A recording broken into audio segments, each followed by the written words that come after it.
Not here? Now I What? can. Okay, now you can. Okay, there we go. What up, ladies and gentlemen, boys and girls? Welcome to the Smack Attack. It is your show, that is right.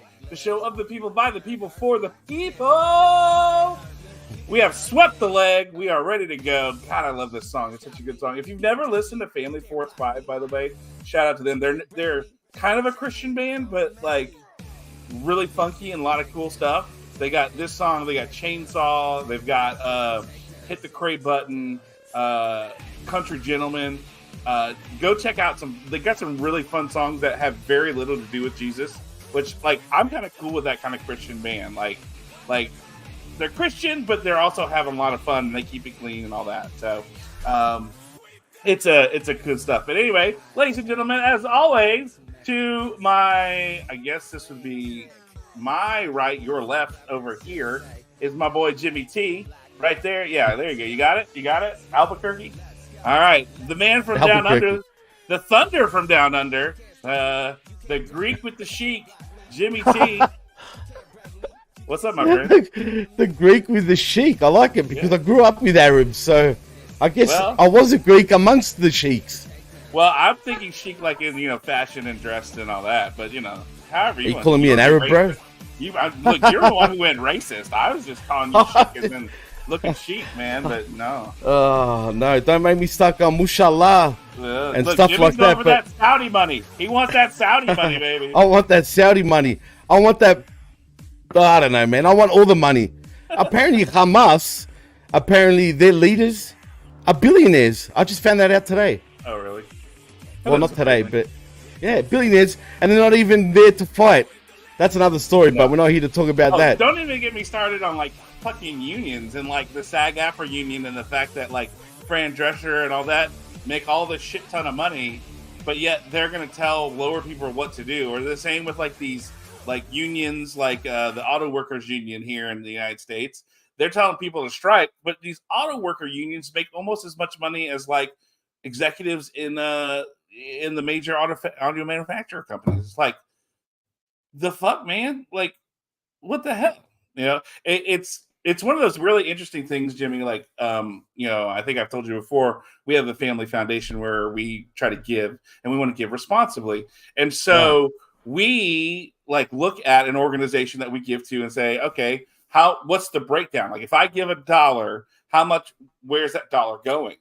And you'd be surprised how many people take 50% or more and give to admin, which is salaries for the people that work there, which means 50% or less is going towards the other things they want money to go to, and so, which is pretty shitty. So we have been very intentional about giving to organizations that they're at 35% or less with their admin. Like, okay, I'm wearing the shirt today, the Wounded Warrior shirt.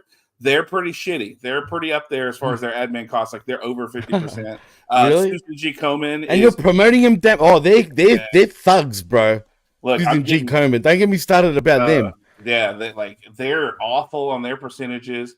Like something like 12% of the actual money that you give goes towards like research and and to people with breast cancer. 12% of all that money. That's disgraceful, bro. Yeah, it's one of those things where I'm very like, again, because I try to live within a reasonable budget. I don't try to live outside my means, and I'm very aware of just personally where my money goes. And so then I'm going to give responsibly. And then you hear about all this stuff, and you see these guys, and we're going to strike. Yeah, it's cool for you, like that, because you're striking because you're worth like $40 million. But what about the guy that works at the GM plant here in Arlington and he's making $25-$30 an hour, and he's trying to feed his family, and then you take him off the line, he's not making any money. What are you going to do? Like, it's true. I know they have like funds for striking and all that, but like, the auto workers and the auto manufacturers can just sit and basically make you wait out. And like, that was the whole thing with the SAG-AFTRA thing. They like the studio said, this is our last and final offer, and they go, okay, we'll take it. Because look, Fran Drescher, cool. Yeah, you were on The Nanny, but she has a shit ton of money that she's sitting on. How's she going to tell somebody who's a struggling working actor, like, trying to make ends meet and working from role to role to role, hey, you need to not work right now and not make money because, it's going to be best for all of us. You know, like, look, I'm all for unions if unions are proper in the sense of like, hey, I understand that some of these people, that's all they do is they do the union work and they're organizing. Cool. Get a decent salary, you know, maybe $60,000, $80,000. You know, if you can't live off that, then you have a problem. 100. And then the rest of the money should be going towards, like, if you're going to strike, pouring into that any kind of a cost or anything along those lines. The people who work strictly for the union should get a small base salary, and everything else should be for the people. You know, hey, if you're gonna, why not, instead of having, you know, somebody call, you know, have 10-15 million dollars of salary working for a union, you give them 60 grand to 80 grand, and then you take the $15 million that you would have given to them and you put it so that you can have strikes. Right. Oh, that's just weird. Like, I don't know. I just got on a tangent this week because I just kept seeing some of that stuff. And as a person who works hard for his money and tries to take care of it, and then you see these things, it's like, okay, they make it out to like, oh, like, and I'm not saying that workers don't need to unionize. I'm just saying unions need to be better about, one, how they take care of their workers and who they're paying. You know, dude, but you know, I don't know. Let me just say one thing about unions, right? I don't know how it is in the States, but here they're a bunch of criminals, bro. A lot of them. Yeah, I'm talking about the union, especially the builders union. Here, I kid you not, they're gangsters, bro. They got the biker gangs like Hell's Angels and shit like that backing them as well and doing their dirty work. I'm telling you now, they're freaking. I shouldn't say this like too open, if you know what I mean. I don't want to get fucking targeted some fucking hell. I'm telling you, bro. Like, they will say they're not criminals and whatnot, but if you look into CMFEU, look that up, right? Which is the builders union here in Australia. Ironically, though, it started through Americans started it. That's kind of funny now that I think about it. If you look into the history, but yeah, the boss of that he's a gangster, bro, and everyone knows that, right? But there's nothing they can really do about it. I mean, think back to the American history with the unions too, dude. Like, and dude, it's still the case. It's still the case. The mafia used to run that shit too, like in America, dude. I don't know if they still are, but you can't tell me. In New York, they did anyway. They probably still are, but also you can't tell me the way that these things are run and the way they behave. They're not mafia-esque, like, you know. That's what I'm saying. That's what I mean. They're gangsters, bro. Like, legit. Like, it's weird, man. And sure, they help like many workers, but there's some work like places where you shouldn't really join the union. It's not going to benefit you. As a builder, I can see why you'd want to be like part of a union. You know what I mean? That really, they do a lot for them. You know what I mean? For any type of builder, bricklayer, concreter, those types, right? Plumber, all those fucking type of jobs. They're all part of the union, you know, like 100%. My last job that I used to do when I used to work at a warehouse, like everyone was union, but I wasn't sure about joining the union at the time. You know what I mean? And I didn't at that time. But everyone was like, you should.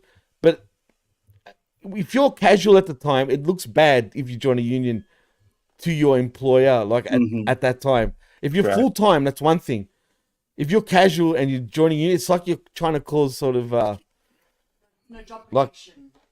Yeah, whatever. Like, you're trying to cause some sort of rift, you know? But yeah, I can get into this all friggin' day, bro. Yeah. Oh, no. Same here. So, but I do want to say good morning to everybody this morning who's joining us. Cold XX, Blooded XX is here. I don't remember seeing your name. Cool. Good to see you.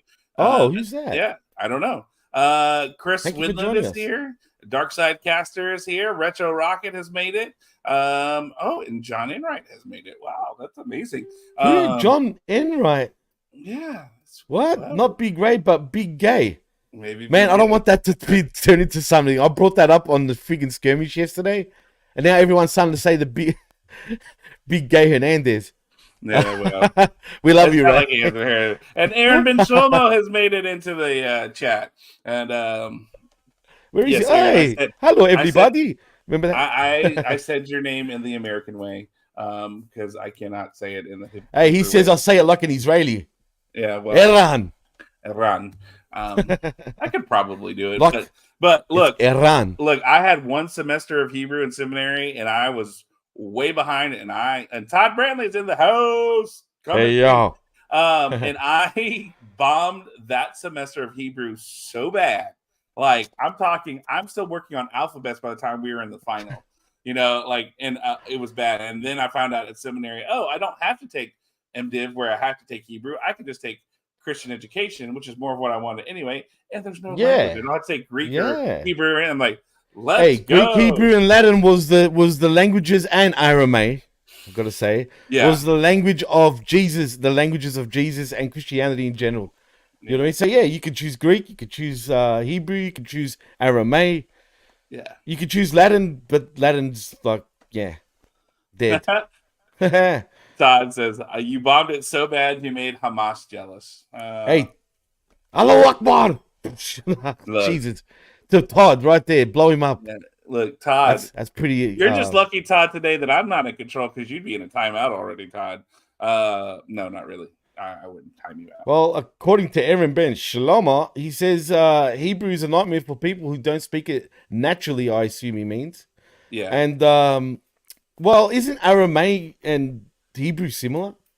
Aramaic is from what I remember, Aramaic is a bastardization of Hebrew and Arabic to an extent. Yeah, like Hebrew and Greek, if I remember correctly. Oh, really? Is it okay, I didn't even know that. Thanks for telling me that. And I'm Greek. What the hell? I should know that. What is Aramaic language? Because I know it's in the Bible. North-Earth group of Semitic language family, which also includes mutually intelligible Canaanite language such as Hebrew, Edomite, and all that kind of stuff.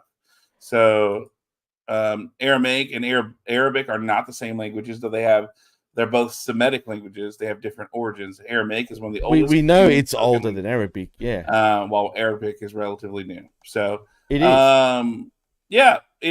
So I would say, and from my understanding, Aramaic is closer to Hebrew than it is to Arabic. So because I met a person who I thought was Arabic actually. He used to work at my local 7-Eleven, right? Typical, right? And I remember our meeting, whatever. He's like, and I thought he was Arabic. I go, Arabic? He's like, no, I speak Aramaic. I'm like, what? He's like, Jesus language, like that. At the time, I was young, right? I didn't know what the hell he was on about. I'm like, so you speak Hebrew? Right. Right? That's what was going through my head. And he's like, no, Aramaic, Jesus language. I'm like, yeah, I hear you, but I don't understand. That's not Jesus language. I didn't get what he was on about, right? Until, I figured, I'm like, he wasn't talking shit. Yeah. But I was frustrating him, you know what I mean? So from my understanding, from what I remember, and this is just strictly from my scripture, and Aaron, you may be right. You may have to help me with this. Aramaic is more like, so the Assyrians were in the north, right? And they conquered that makes the northern part of Israel. And so Hebrew and Aramaic are similar. So it's kind of a merging of that Assyrian Aramaic language with the Hebrew language, because like up there you have Syriac and Imperial Aramaic, Old Aramaic, Babylonian, Western Neo, like those are all kind of similar, like Mesopotamian type stuff. But the Assyrians were the ones who kind of made their way down and conquered the northern part of Israel. They're from Iraq, around the Iraq area and shit like that. Like, no, it was kind of more, and Turkey as well, sort of. Yeah, more like Turkey, Iraq, and Lebanon, that area north. That's what I'm saying. That region. Yeah, that's where they originate from, and the Kurds also from that area. And so then when they came up, then you got to remember Judah still survived for a while, and before the Babylonians. Okay, and Aaron says no, from Syria. Okay, what's from Syria? The Syrians. They're from Syria. Wait, there's Syrians and Assyrians. They're two different races, right. Yeah? But like, just so we get that clear. Majority of Assyria is what we would call today Syria. Like the country. Is that a fact, Edan? So Assyria people are really from the current Syria country? A majority Syria? Of it. It's actually Syria. That's how you really say it. If you're from Syria. So here, like, okay, I'm gonna pull this up. I need to find it because I know I've got friends that is Assyrian heritage. Okay. Yes, what Syrians today are from Iraq. There you go. Right. So So the Syrians of today are from Iraq, and the Assyrians are from present-day Syria. Yeah, right. So I don't know. I can't. Can I share on? You can, yeah. Okay, let me see. Oh wait, yeah, present. Okay. Oh, Share now they're from screen. Iraq. Okay. All right. Everyone So says we're an empire who also yeah. are from Iraq. So this is the Assyrian Empire right here. This is the original Assyrian Empire right here, right? So then they Right. moved out and came along this way, and they were here for a very long time and moved their way down. Tyre, Damas, Southern Biblios. Iraq is where they moved, not the modern day Syrians. Yeah, he So no, wasn't meaning that. this is southern Iraq right here, Babylon. Right. Yep. You know, this is the area here. So northern Iraq up in here, this is where the Assyrians were, and they spread this way into a little bit of Turkey and Anatolia. yeah, back then. But and Aaron, we know that. I just want to point out to Edda that yes, we know they're two different people. I was actually pointing that out, that Assyrians and Syrians are not the same. But yeah, sorry, John, continue. No, you're and so based off of and I mean again, this is where that red spot is considered the original Assyria, but some maps have it further west, more towards the Haran, Alep, Carchemish area, but there's a heavy influence of Assyrian culture all up in here. And so absolutely. Hey, their community is very strong here still, bro.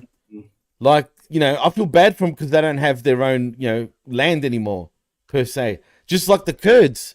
The Kurds got fucked, literally. You know what I mean? By the Turks especially. You know what I mean? The Turks literally hate Kurdish people. And Kurdish people are fine people. Again, there's a lot of Kurds even in Australia, you know what I mean? I've got a few friends that are Kurds, They hate Turks, but you know what I mean? They all speak. I mean, think about it. They had all this space between Iraq, Syria, and fucking Turkey and shit, and now they've got nothing, bro, really. Yeah, they've got little spots in Iraq, right? In southern Iraq, I'm pretty sure. But it's not really official. It's not like it's their country. But they call it like the Republic of Kurdistan, where they are. Like America basically gave them sort of a bit of land for helping them out. Problem is the Turks are killing the Kurds, and the Americans are helping, and everyone else, like the Allies, are helping the Kurds. So it's a bit of a issue here. Yeah.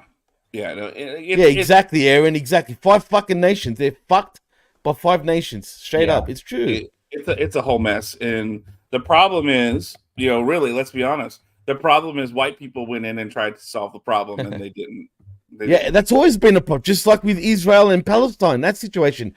The white people, right? It was friggin' Britain that caused this bullshit. Just like Australia. Let's be honest. Just like Australia, Africa, America. You guys were the only ones that fucking had the balls, said, no, fuck you. We're going to do it our own way. And you guys are the only ones that actually ended up getting away from the British Empire. You know what I mean? We still fucked over the Native Americans in this country too. So we all did, bro. Unfortunately, like when it comes to the natives, and we were worse to our natives than you guys were to your natives. And when I say that, at least in America, Canada were pricks to the Native Americans too, way worse than the US were. Let's be honest. Canada really were pricks to the natives, and still are in some ways. The US at least now have given, like the Native Americans in the US were smart enough to do a treaty even, you know what I'm saying? And get their own fucking lands. Here, the Aboriginals, they got slaughtered. We gave them shit land, and then when they found out their land had value, we got rid of them. The Killers of the Flower Moon, like that whole movie is about how oil was found on an Indian reservation and how white people and you guys took it over and fucked them over. It's a Martin Scorsese film. It's 3 hours. I'm probably not going to go to the theater and watch it. I'll probably watch it in my house sometime. What is it? A new movie? Yeah, it just came out recently. And it's about that. What we're speaking. Really? Yeah. Can you send me the name of the movie when we finish? Like, so I remember it. You don't have to do it now. We can do it later. Acknowledge us. Yeah, so it's a book. Oh, you told them to fuck off too, Eran, huh? Yeah. Naughty Israel. So it's originally is a book, called The Killers of the Flower Moon, The Osage Murders, and the Birth of Facts. the FBI.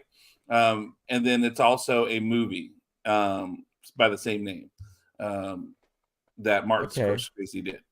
So Should be good if it's a Scorsese, flick. it's long. It's got Leonardo DiCaprio in it and all that kind of stuff. So, Ooh, very good. Very nice.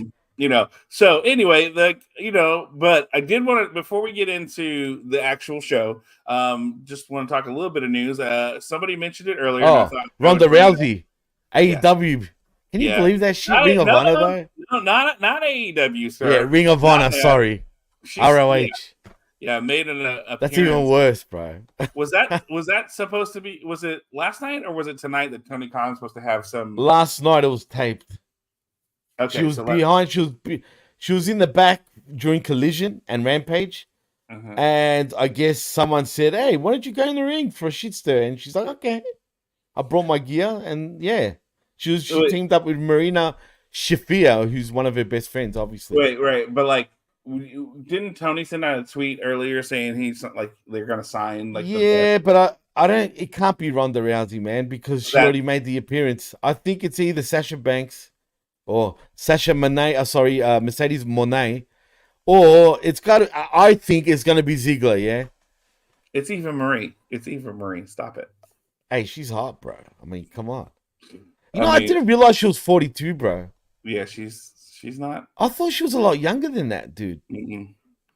No, that blew my mind. You know what I mean? I'm like, what? You're older than me? Like, really? She's a fitness freak, though. She's a fucking. Oh, don't even get me started, dude. Yeah. She would get $1 bill from Hey, I'll buy that for $1. I'll buy that for $1. But I mean, look, let's be honest. That could have been a one-off, where she showed up and possibly. Can they afford? I mean, they can afford her, I guess. I mean, it depends on what she wants to do. She's a free agent, and I don't. Is her non-compete over? Oh, long over, bro. It would be. She's been gone for. But you know what's weird, bro? Oh, Adam Cole's not the devil, brother. I guarantee it's not. As a matter of fact, I think it's going to be MJF, just quietly. I'm telling you, it's him all along. It was me, Austin. But anyway, where were we? What would you say before? Would you ask me? I forgot now already because that threw me off. Oh, if Ronda's 90-day was finished, because that's long done. Okay, all right, because it depends on when they consider her time over, really, because like she could have been off TV, but the 90-day, but still under contract. You have to look at when does Ronda's contract over with WWE. Well, I thought she was still under contract to WWE also, man, which is funny. But she did come out and say on Twitter, just very low key, that she retired. And then she is making an appearance for Ring of Honor. Look, dude, there was no secret she wanted to get the fuck out. She was starting to hate what was happening in WWE and whatnot. I think they treated her like shit towards the end in a way, like, you know what I mean? But maybe I'm wrong. But Aaron, don't worry about Dutch Mantel. Forget him. Don't worry what he says. You listen to John Enright and Jimmy T. That's right. You. And everyone here at HMG and channelattitude.com. Okay, so I'm assuming it says, at SummerSlam 23, Shayna Baszler emerged victorious over Ronda Rousey in an MMA rules match. Following the contest, that was bad. Ronda Rousey's officially concluded her contract. So it was SummerSlam 2023. So that was what? July? August. So August, September, October, November. So she'd be at the cusp of it, because SummerSlam was at the beginning of August, right? For some reason I got mid in my head, but maybe, yeah. I know it was in August. I could tell you that much. Let me see. All right.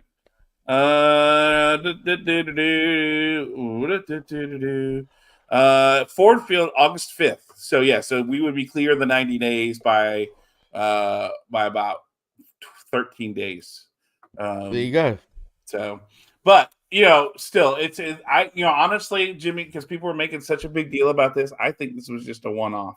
This was Well, Ronda I saw she was trending, and I sort of ignored it. I'm thinking, why the fuck is Ronda Rousey trending? But I didn't bother clicking on it, and then I found out after But the fact. think about it. Her and Maria Shafir are friends, and so she was doing a bit for a buddy. Right. Makes sense.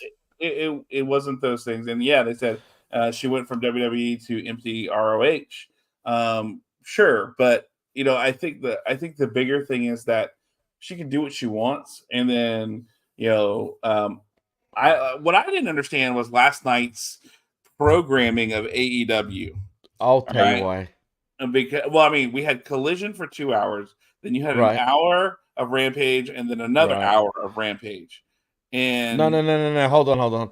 We had Collision, right? 2 hours live. Right. Then Rampage was live for 1 hour, and after Rampage was the countdown to Full Gear. Was that what it was? That's all it was, right? And the reason why they did that is because Marty Pants, Tony Khan, the smart guy that he is, decides to have a pay-per-view tonight. Which he ends up fucking like screwing over his own show in Collision by doing that. Why did he decide to go on a Saturday? I have no idea. Isn't Sundays AEW's day these days? WWE does Saturday, Sundays lately. They always do their PLEs on Sundays. Because there was no because competition. They've been in competition, and then there's been a lot of stuff going. Okay, WWE's running, so we're running Sunday. Right? You don't want to go head to head with their pay per views with WWE. Yeah, no fucking UFC, way. Come on. I'm like all that too. Yeah, okay, just make it your thing a Sunday. Make your thing a Sunday, because that's Yeah, and establish that as a Sunday, not fucking, not like one day. That's what I don't understand about this company, John. How do they look? They're not organized, dude. At all. There is no structure. There's no proper structure in that friggin' company. It's just monkey see, monkey do. Voila. That's what you get, dude. You know what I mean?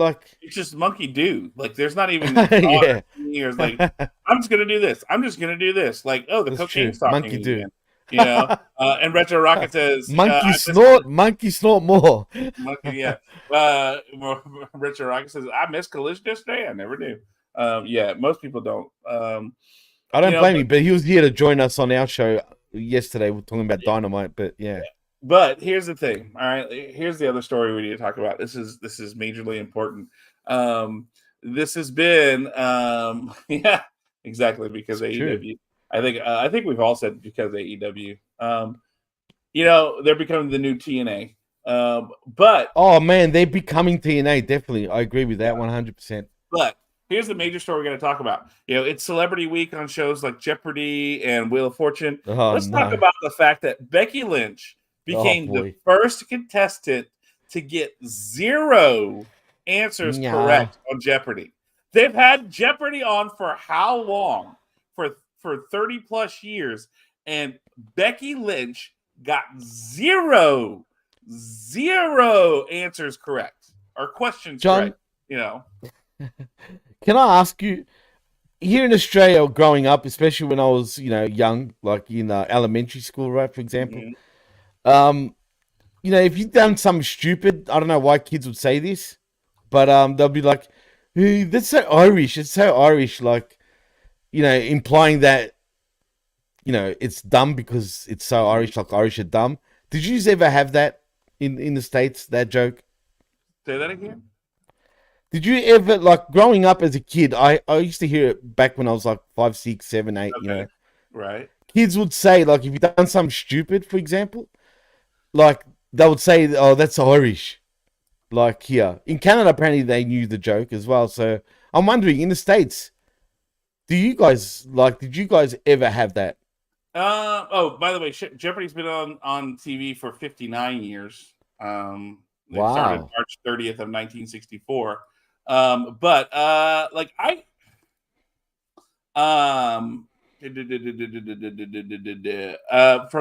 can remember more olden times, not more recently, but that's what I'm saying. Olden time, not now. You don't hear it now. Way back in the day, way back in the day. You dumb Nick. they call people you dumb Mick, kind of stuff like Yeah.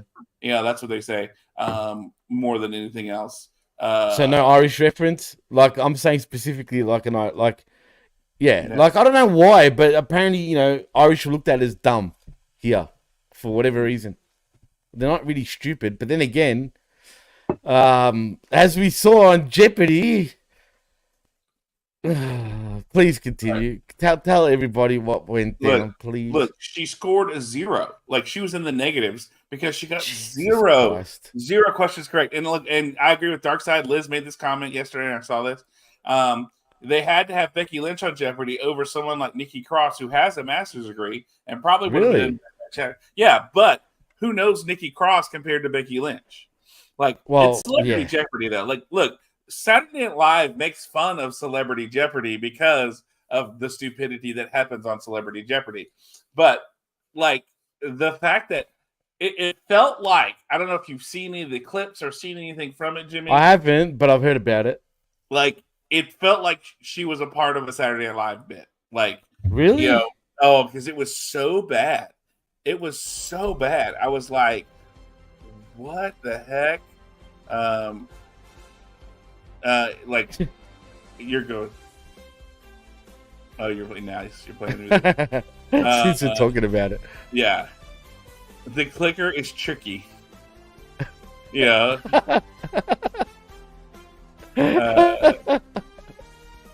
Yeah, so okay, you're like here, let's Are you gonna put it on? Yeah, I'm gonna share the screen. Oh, sweet. Go do it. So you're gonna have to pop the music down. I've done it. Don't worry. It's just a quick thing that shows. Here, all right, ready? Jeopardy history, but not the type that she or literally anyone would want to make. She just became the first Jeopardy player to give 0 answers through 60 clues. And it wasn't like she was in a group where all the contestants were severely struggling. Both our competitors went on to get at least 20 questions right. Becky actually did 20 questions wrong. She was just pretty slow using the buzzer. But she did redeem herself in Final Jeopardy by nailing the final question of the night. But unfortunately, her opponents did outscore her by more than $30,000. Shit. Made Jeopardy history, but not like yikes. Yeah.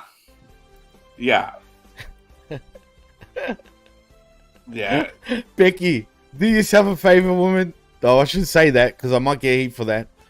But never, ever appear on Jeopardy ever again, please. For your sake. Because you're not going to be called the man anymore. You're going to be called the dummy. Yeah. Look, dummy. Yeah. Look, she would have been way better for Wheel of Fortune than she would have on Jeopardy. Like I'm sorry. Fortune.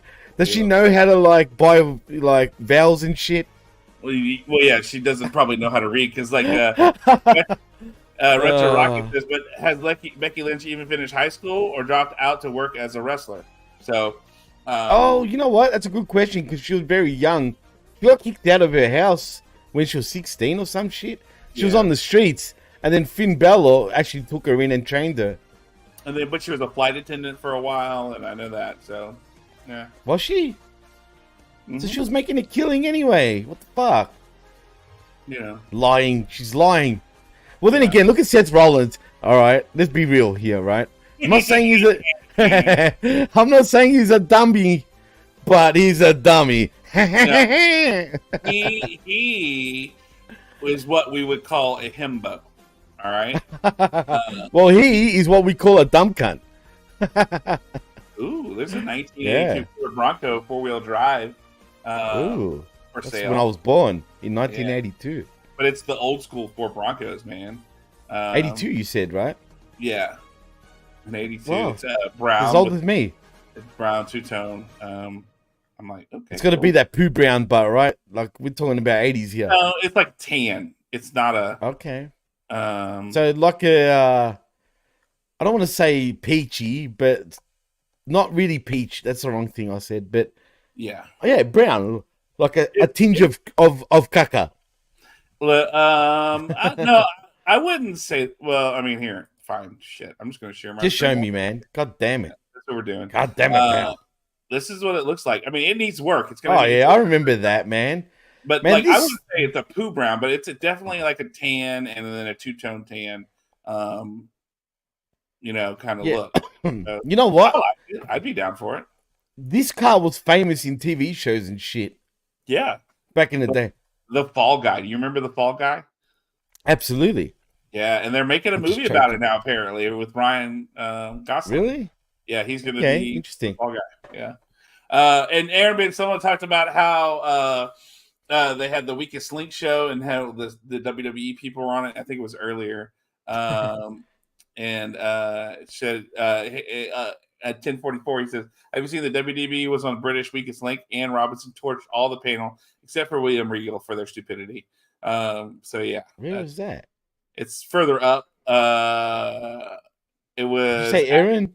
Yeah. Oh yeah, I see it. Yeah. There we go. Yeah. Yeah. So it was very interesting. But anyway, that's all good and everything. We've reached our 30-minute time limit. Let's I thought we go an hour. No, we go 30 minutes. We went an hour yesterday, our last time for shits and giggles, but then we end up going for a 3-hour show. So hey, the last 2 weeks, even though we've cut down to 2, somehow we're getting longer instead of shorter. But I don't know. Yeah. So, all right, let's talk about last night's SmackDown, which comes to you from Evansville, Indiana on November 17th, 2023 at the Ford Center in Evansville, Indiana, with Michael Cole, Kevin Patrick, and the Road Dogg is on commentary since Corey Graves is still out. Yep. Really? I liked Road Dogg over Corey Graves. Really? Oh, yes. Yeah. Wow, I thought Road Dogg sucked. No. I mean, sucked. He sounds so fucking like he was getting fed all this crap in his earpiece. He sounded fake to me and too chilled. He needed to be a bit more, and I felt like he was speaking too much at times, if you know what I mean. And did you notice when the show started, Michael Cole looked pissed for some reason? But I bet you this is why. I think he's probably was arguing with whoever made this decision for Road Dogg to join in. He probably would have been like, why can't the two of us just do it? We don't really need the third wheel. You know what I'm saying? Because Kevin Patrick sucks. And he's not. I felt he does suck, but he was better than Road Dogg still, man. He's not a color commentator. You need that. Look, it would make sense if Kevin Patrick had wrestled, right? So you could use him as a soccer commentator, bro. That's what he does. Right. But that's what I'm saying. Like, wrestling is not. He can't say this is why they did it. Like, that's the whole purpose of having that person in the booth. So, like, when you watch, let's say Monday Night Football, for example, right? You have Joe Buck and you have Troy Aikman. Joe Buck tells you what the plays are. Troy tells you why they're running the plays because well, he's a legend, bro. Aikman. But the point, Tony Romo. That's why Jim Nantz and Tony Romo. That's why you have a former player or something in your broadcast booth because they tell you the reasons why they're doing the thing they're doing, and that's the whole point. Like, and I liked that idea of having Road Dogg on there because he's an old veteran and he can tell you why from his perspective. And Kevin Patrick can't do that. Like, they're trying to make Kevin Patrick the play-by-play guy. Right, but you don't have two play-by-play guys on the same booth, though. That's another problem. And but Cole is there to kind of transition, and I feel like help Kevin Patrick become that like play-by-play guy. That. And he is that guy. Yeah, but it's one of those things of like, and you need that for now. You need that third person because Kevin Patrick isn't strong enough to run the show and be that play-by-play guy. Michael Cole is the guy who's the strong voice who will cut off the color commentary guy. Absolutely, Kevin Patrick's not that guy. No. And then you need that color guy to make the difference. And I liked Road Dogg because it was different and he brought a unique perspective. I liked the bit in the show where they had the legacy belt and they were holding up the Colts belt and he told Pat McAfee, "Hey, look, Pat, I got it before you." Like, it was. I like that. And he told Kevin Patrick, "I don't know who you are. Right, I'll just meet you." Right, so that popped me too. Which is good because that's how most people are. They don't know who Kevin Patrick is. They don't give a fuck about Kevin Patrick. You probably hadn't met him until now, to be fair. Yeah, but still, it was different. It was unique, and I felt like he was very entertaining, but still gave the information we needed in that aspect of it. I just feel like he needed to bring more energy, man. Like I just felt like he was. But that's the other thing, Jimmy. You have to be careful as a comic. Your job is not to take over the show. You're to supplement the show, and so therefore, I felt he like I don't need a guy over the top, right? Like the reason why McAfee and Cole worked is because Pat McAfee is over the top, and it worked. He's absolutely over the top, right? But it worked because that's his personality. That's who he is. Road Dogg's not that person, and at times, Pat McAfee took over the show. It became less about the people in the ring and more about Pat McAfee. Road Dogg grew up old school, understanding that announcers are there to help put over the wrestlers, right? Pat McAfee is there to bring people into seats, and he doesn't necessarily put over wrestlers like a traditional commentator or announcer would. You know, that's the goal. It's really about Pat McAfee. I mean, how many announcers in WWE have their own entrance music, Jimmy? Good question. Well, we know that JR was one of the first ones. Pat McAfee also has one, but to be honest, he was wrestling too, but at times. So that makes more sense. Due to King Lawler, because, you know, he's, you know, the king. He's a legend. I can't really recall anyone else. I'm sure there probably is more, but I can't think. I know Corey Graves has one. But when was the last time you heard Corey Graves' entrance music? No, they only play him. Like I remember when I went to a PLE, the WWE PLE, a couple years back, whatever. Yeah. When the commentators come out, you're not on TV yet, though, so you're not live yet. So you hear them coming out to their own entrance music, and they announce them, but it's not live yet, so it's only in house. But then it's just kind of like, okay. But like, I guess that's my point is like, these guys are people who, you know, as announcers, your job is to put talent over it. And I felt like Road Dogg had a good balance of being, entertaining, putting guys over while showing some emotion, but not being over the top. Because you have... I thought he was very dry. Like, I didn't really see the emotion. Look, that's fine if you're dry. Like, sometimes it's even funnier, like, when you're dry like that. You know, because here's the thing, you're expecting this or that, and then you're just straight dry, and it caught him off guard. You know, Jay Hall, what's up? Jay Hall's in the house. He's made it. He said he thought Road Dogg was good last night. He did. So, I must be the only one. Am I crazy? Yeah. Call me crazy, but I didn't enjoy him. I was expecting more. I don't know what. Just too chilled for me. But what up, Jay? What's cracking? Thanks for joining us. But I think that's Road Dogg in general. He's not overly like... So. Yeah, but as a wrestler, you know, oh, you didn't know, and you know, we're gonna do a doggy style. Like there was none of that Road Dogg. You know what I mean? That was a character. That was the bit, and like true.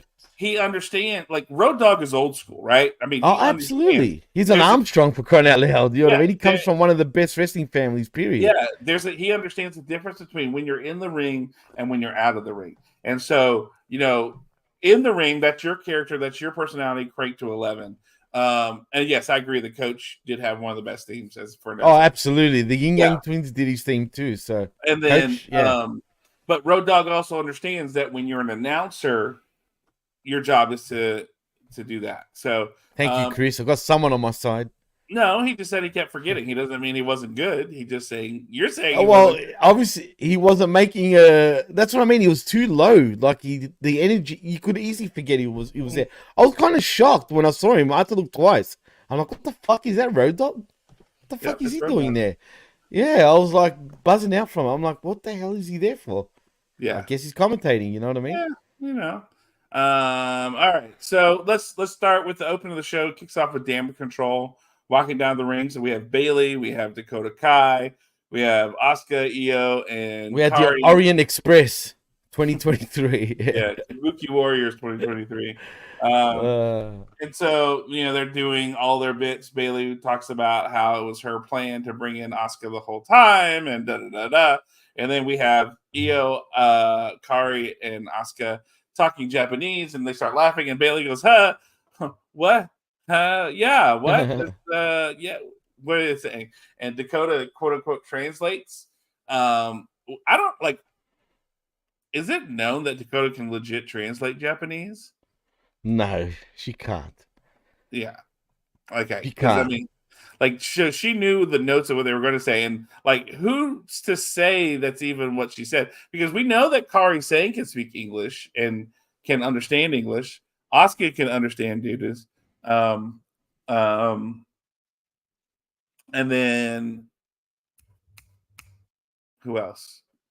What? As in the group? It's Dakota Kai, Sky, Asuka, and Kairi Sane. Yeah, they all and can Bailey. We know they can understand English. So Bailey's like, yeah, and yes, there was the whole, hey, like where somebody's not in damage control, and they start. Everyone's like, whoa, this is where we kick Bailey out, And then it was like, no, Asuka, because you haven't formally brought her in. And the whole getting on one knee and here's a shirt kind of bit, and then so Bailey being a lesbian is confirmed. I'm joking. Well, we know fucking Dakota Kai is lesbian. Yeah, married to Shayna Baszler. She's Lebanese. She's Lebanese. Who's Lebanese? Dakota Kai. No, she's not. No, she's Maori. No, it's the joke. I told you about my great aunt. Lebanese in between your knees? Yes. So she thought that, the man was from Lesbia. He was a lesbian man and all that story I told. That. Christmas coming holidays. So anyway. I'm laughing because I responded to Jay Hall. You couldn't find us on YouTube. But when I responded under Big Ray. It's me, Jay. It was me all along. Yeah. Well, you responded like PWC. You responded. I don't know how it did that all automatically. It actually did that automatically. I kid you not, bro. I'm not choosing which one to respond. It literally responded with 3 different fucking accounts. There you are. Like, I'm everybody right now. Yeah. No, I know she's Maori, but like that's the joke from the story I've told of my great aunt saying she went to a lesbian restaurant and met a nice lesbian man, and he's from Lesbia. And my aunt from and saying he was Lebanese. He's from Lebanon. So. Well, I'll give you a fun fact, actually, John. Guess where the word lesbian comes from and where lesbian first was a thing? Oh, it's in Greek. It's in Greece. And you know where the island of it started? Lesbos. That's where the word lesbian comes from Lesbos. And yeah, true story. Look it up. I also know that another alternative word is sapphic. So, like, what's that? What does that mean? It's another terminology for like, lesbian, romance between women. Yeah. Wait. So say that again. What's it called? Sapphic. Sapphic. Yeah. Okay. Interesting. Yeah, like if I remember, SAPHFIC. No, it's SA. Sapphism or sapphic. SAPPICH. An exclusive umbrella term for attraction or relationship between women, whether they identify as lesbian, bisexual, pansexual, asexual, non-binary, or queer. So that's what sapphic. So it's a fancy term. What about it? Is there a male version? I don't know. It's probably called Safik. Yeah. Arabic now. Safdick. Safdick. Soft dick. Soft dick. Yeah. Anyway, so we have that, and then so Asuka officially becomes part of the thing, even though we think the swerve is coming up. She's not going to be part of it. I was wanting it to happen already because I'm done with this already, and I felt like with War Games coming up, how good would that be? Is that now Bailey is going to be in War Games, but has to gain the trust of the people she had been screwing over for so long, and Bianca and all them. But they didn't do it just yet. It could happen in War Games where Bailey gets, betrayed. So anyway, haven't we seen this before though with Edge and Judgment Day? I feel like if they do that, you're going to screw the leader again and kick her out of her own group. Like, it's a bit lazy to me. It worked. So why not do it again? Look at Judgment Day now. Surprisingly. Is Drew McIntyre in Judgment Day? No. He just he cut a deal with Rhea Ripley. Right, for to help Judge. Right. Okay, That's all it is. Because they got banned from the sideline from the match, right? And that what it Right. was. Okay. So yeah, something like that. But what deal does he get? Like, what does he get out of it? That's a good Like, question. That's a because good question. I have no idea. Because I saw graphics, and I guess it was just fan generated of him in one of the robes as Judgment Day and all that, But like maybe he gets cash. Maybe it's cash. I don't know. I mean, you're right. What is it for him? Right. I agree. Maybe you're gonna help him. I know he gets his hand on Jimmy, but that's what he gets. But like, did he need Judgment Day's permission to go do that? Like, it didn't make sense. He should have been able to just go out there and kick the shit out of Jimmy, and then they're just like, "Oh, okay, thanks." Like, what deal was there needed to be? I need to ask your permission to go kick somebody in the face that I don't like, that your guy is fighting. Anyway, that's. I have no idea. I have no wrong. idea what, unless he gets a future title shot through Damian Priest, or they help him in his quest to become champion. But why? I have no idea. That's what I mean. It doesn't make sense. I'm just coming up with something. Yeah. And Retro says he'd like to see Damage Control get more members, not Splinter. You can't in the women's division in WWE. It doesn't really. They need to break this up pretty fast, actually, in my opinion. Only because they can't have a group of women and build it even more when everyone else is behind the 8 ball per se. If you know what I mean. Right. Like, there's not enough women to have a big women's stable. Yeah, and Darkseid says is it just Bayley that's going to be betrayed, or is there kind of going to be excommunicated as well? But here's the thing: I say it's just Bayley because they're going to keep Dakota as a pet kind of thing, translator, because they're just going to do their fun shit where they talk in Japanese and they just have fun with it, and we all love it. And Dakota is going to be their translator. She's going to be kind of like their little pet. Right, Jerome, you don't need anybody's permission to kick somebody's ass. That's why, but we're not talking about that's Raw. Fuck that shit. It's too confusing. So it's too raw, damn it. So Charlotte and Shotzi and I got it. Bianca come out. Yes. And they confront them, and there's all fighting and shit, and they're gonna have war games for the women war games. And it's gonna be Damage Control versus those three and a partner of their choosing. If they can find somebody, good luck finding somebody. We know what that means is that Damage Control is going to run around the back and start beating the shit out of people for the funsies. They're going to cause damage. Yeah, they're going to cause control damage. Yeah. So we go to commercial break and we come back. This segment was not a good way to start the show. It's not a good way to start the show. You know what, John? To be honest, there was something off about this whole show, but I'm not going to get into that till the end. But I'm just saying, what's that? Left, up, down, sideways, up, down, down, left, right, Shoot. EA, select start or start. Yes, suck on that, Xavier Woods. The Contra code. You don't have none of that. Look, this segment was not a great way to start the show. It was dumb. I know it set a theme. I've got a keyboard just quietly.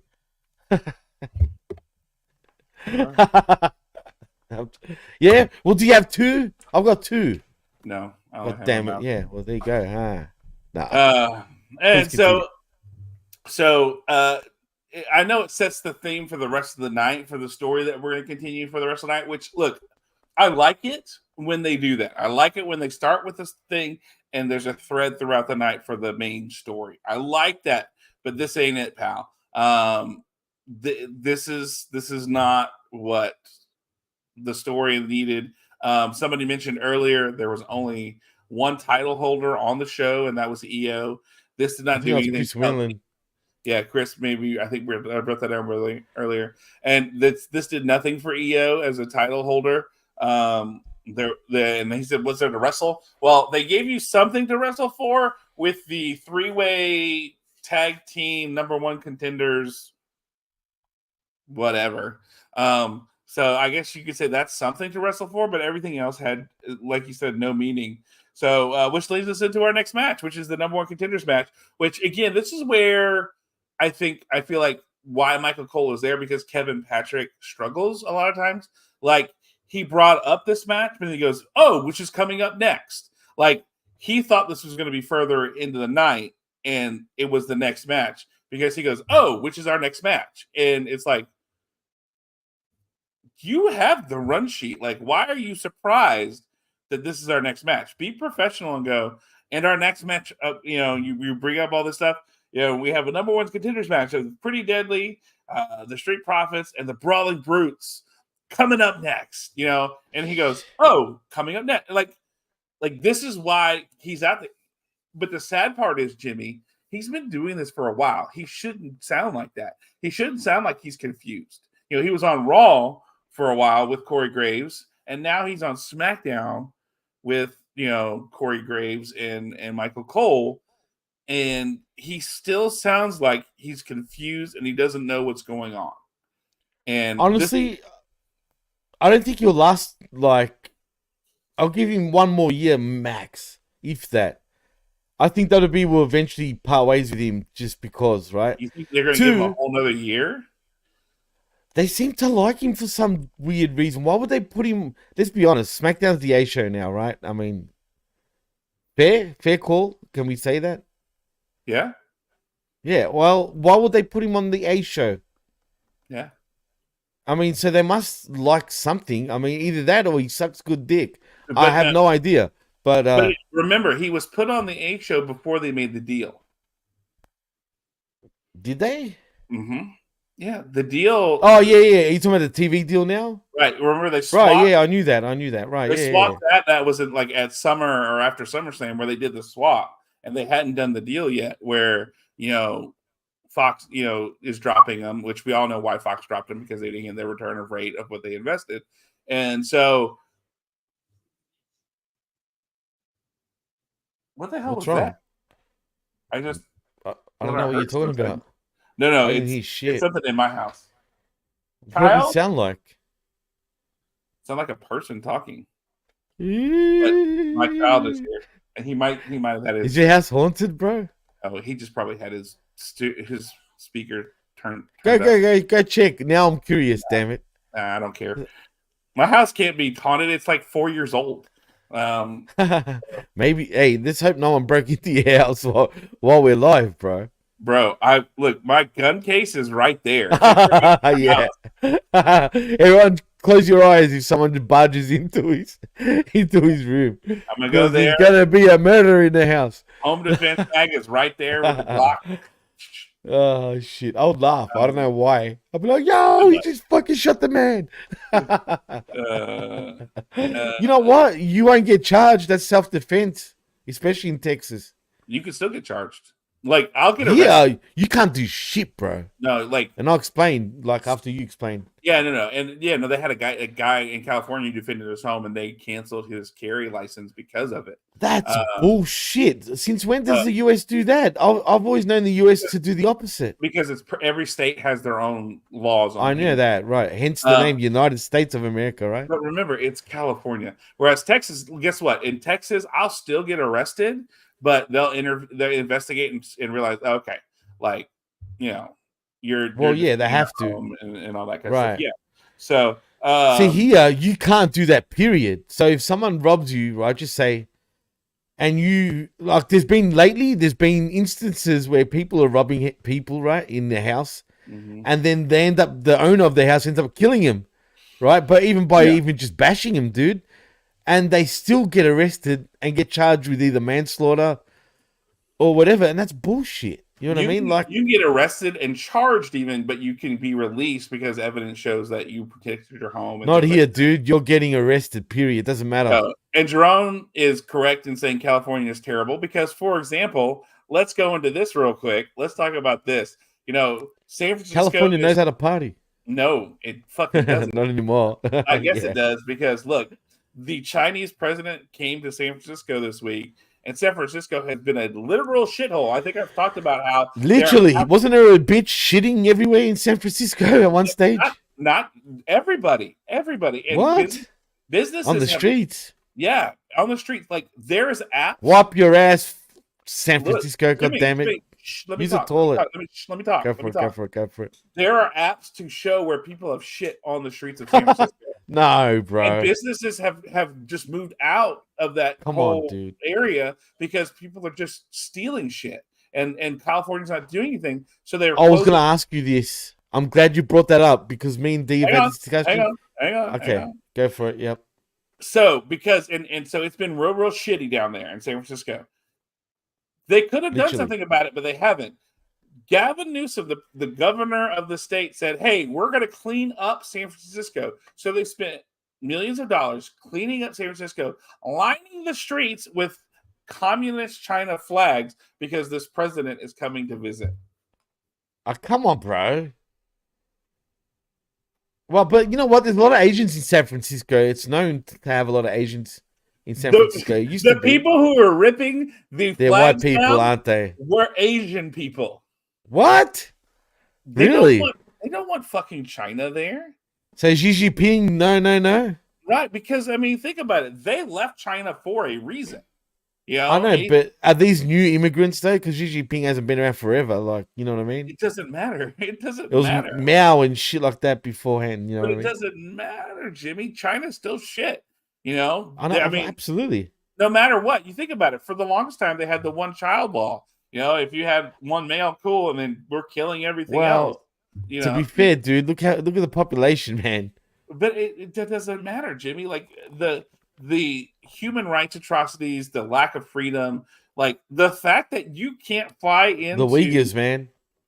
You can't fly into China and use Facebook, right? You have to use the Chinese sanctioned government, and they can shut down your shit. But get this, TikTok is freaking Chinese, right? So that's all good. But yeah, something like that. But it is. It's Chinese owned, legitly. Yeah, but like okay, Media Empire says this. Jimmy, many left China for a better life, and the guy who killed most of their family by famine is visiting there. Yeah, like think about that. Like Jimmy, that would be like let's say. So they're pretty new immigrants, and who we're talking about. We're not talking about like ones that have been there for generations now. No, like it's all kinds of people who are trying to like old and young. Like it did not matter. Like the point was they did not want this fucker there. Because look, think about this, Jimmy. Whether it's Xi Jinping or Mao Zedong, whoever did it, the point is the communist government of China in general. It doesn't matter who's in charge. The person in charge is just carrying the same things over. So why would you be like, oh well, yeah, I had to kill 4 of my kids because of our one-child policy, but Xi Jinping, he's in charge now, and yeah, it's still bad, but it wasn't their mind thing, so who cares? Right? Like that's not how Asian, and people operate. Like that would be like, Jimmy, that this is on par with the Canadians saluting the Nazi guy. That was the dumbest shit I ever saw in my life, John. Look, like straight up, like that was the dumb of the dumb, bro. But this is the same thing, Jimmy. This is the same exact shit. I mean, look at the Uyghurs and what they're doing to the Uyghurs. Yeah. They're anti-Muslim, bro. They're Muslim people. You know what I mean? Like you know what I mean? But Jimmy, we're saying, okay, cool. Hey, we're doing the same thing as the Canadian government did for that, Nazi guy. I know that Media Empire went all about China, man, and how what they did to their people in China. Yeah, I know.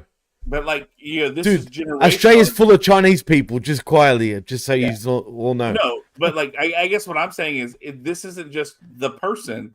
This is the government and the generational what they've done to their people. They continually do to their people.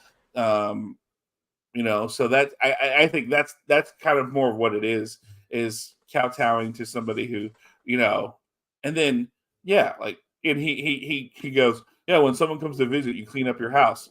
Well, guess what? If you kept your house clean to begin with, you wouldn't have to spend millions of dollars to clean up your house. How about you keep your shit clean to begin with? Like they could have been doing this the whole time and they did. Like that was the problem, Well, get this, dude. I've noticed one thing now. It's funny because I feel like tensions are easing between China and the West because our prime minister just came back from China.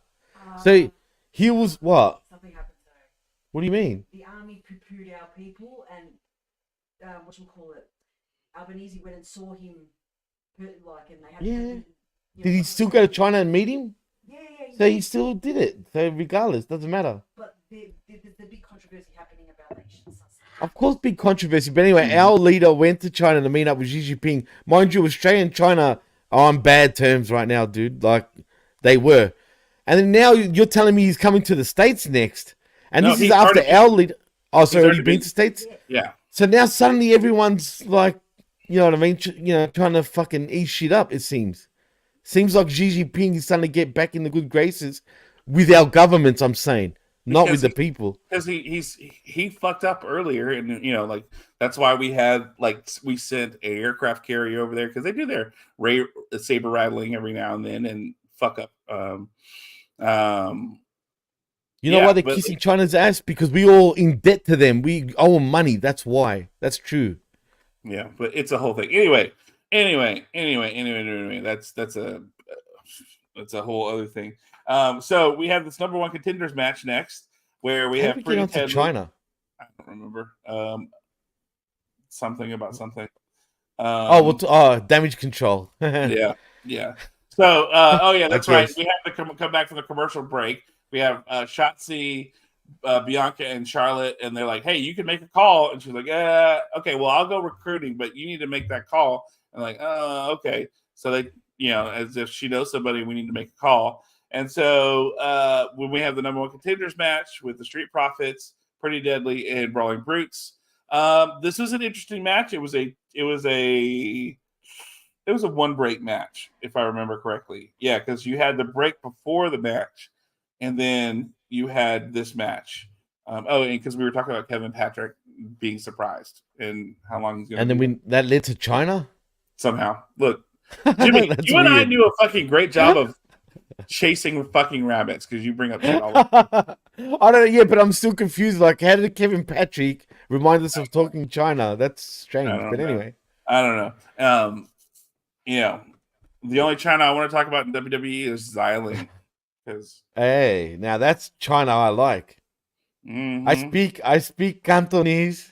To quote Carter from Rush Hour, I can get with that mushu. I want some of that mushu. Oh, mi hao. All right, so this was a one break match where everybody got their stuff in. Everybody got their shit in for sure. Everybody got their shit in, jumping and flying and this and that and the other. And Pretty Deadly did their heel shit. Their chicken shit heel stuff. Brawling Brutes did their brawling stuff. And then we had their brawling stuff. Yeah, and then of course we had the Street Profits doing their thing. The new improved Street Profits with their new music, their new look, everything along those lines. Look, I don't think he did anything for him though. This match for some reason. Well, because it was a triple threat match. Because it was now. It did in the sense because they got they did their move and they got the win, right? So it proved that they were a factor. But it's a triple threat match. So somebody hit somebody else with something, and then you throw this guy in, and then you get the move, and then 1, 2, 3. So it did make them a little bit better in the sense of, okay, of these three, they're the cream of the crop. I think the story that we tell in this more is Brawling Brutes lose again. So now we see Butch accidentally hit Ridge. Ridge is pissed. So now it becomes one of these things of, okay, what's going to happen to Brawling Brutes? We have now this storyline coming off of it. And then we have Pretty Deadly, who tried to do their heel shit and it didn't work. And so the Street Profits came out on top because of it. And they get the 1, 2, 3 on the Brawling Brutes because the heel shit didn't work. The Pretty Deadly did. It was a little convoluted, a little bit. It was actually was a little convoluted. Now you're trying to talk it all out, but at the end of the day, look, when are they going to address this and tell us where this is going? The whole BFAB being with Bobby Lashley. I know, man. It's just they're stretching it out, bro. Like, okay, the Street Profit thing, it made sense because we could see things. There was story. They're giving us dialogue of what's going with this BFAB thing. One, she's not dressing like Bobby, so she's not obviously a part of the faction because she's not getting the look. But like, she's trying to get into the faction, though. Is that what's happening? I think so. I think She's so. saying I can give you my services, but that could mean anything. What is she, a freaking prostitute? Yeah, well, that's what she dressed like anyway. I'm just saying that Yeah, you said it. I mean, yeah. it's true. That should not Um, look like a hoe. look, she needs to get some beef on them legs. That's all I'm saying. She needs to thicken that shit up real quick. You know, put some cornstarch, like Thank kind of you. like we do I've when said we're that making a all the roux. time, and I've got shat on. Yeah, Yeah. look, we need to get Especially that. for a beautiful black woman. She's got small friggin' legs. It's not typical, man. Like usually, got I some don't need juicy no thigh thighs gap. going. I don't. I Yeah. need the. I need the thighs. You need the rubbing. claps, bro. You need the Mm, claps. You know what I mean? yeah, yeah, exactly. So, Like Jerome Hall says, eat, girl, eat. It's yeah, true. there you go. Oh, So, boy. but I think there are interesting stories coming out of this. Is that we have the Street Profits with Bobby Lashley, who now have a chance to win a title because of Bobby Lashley. And I think because of Bobby Lashley and his guidance, it feels like more likely they could win it than they have before. Is what they're trying to tell with this story. Didn't come off super great, but that's the idea. Pretty Deadly is fine. They're great characters. They didn't need anything from this. This kept them where they were. The thing that is interesting is the Brawling Brutes, like the hint of the split up because of the way this match ended and everything that went on.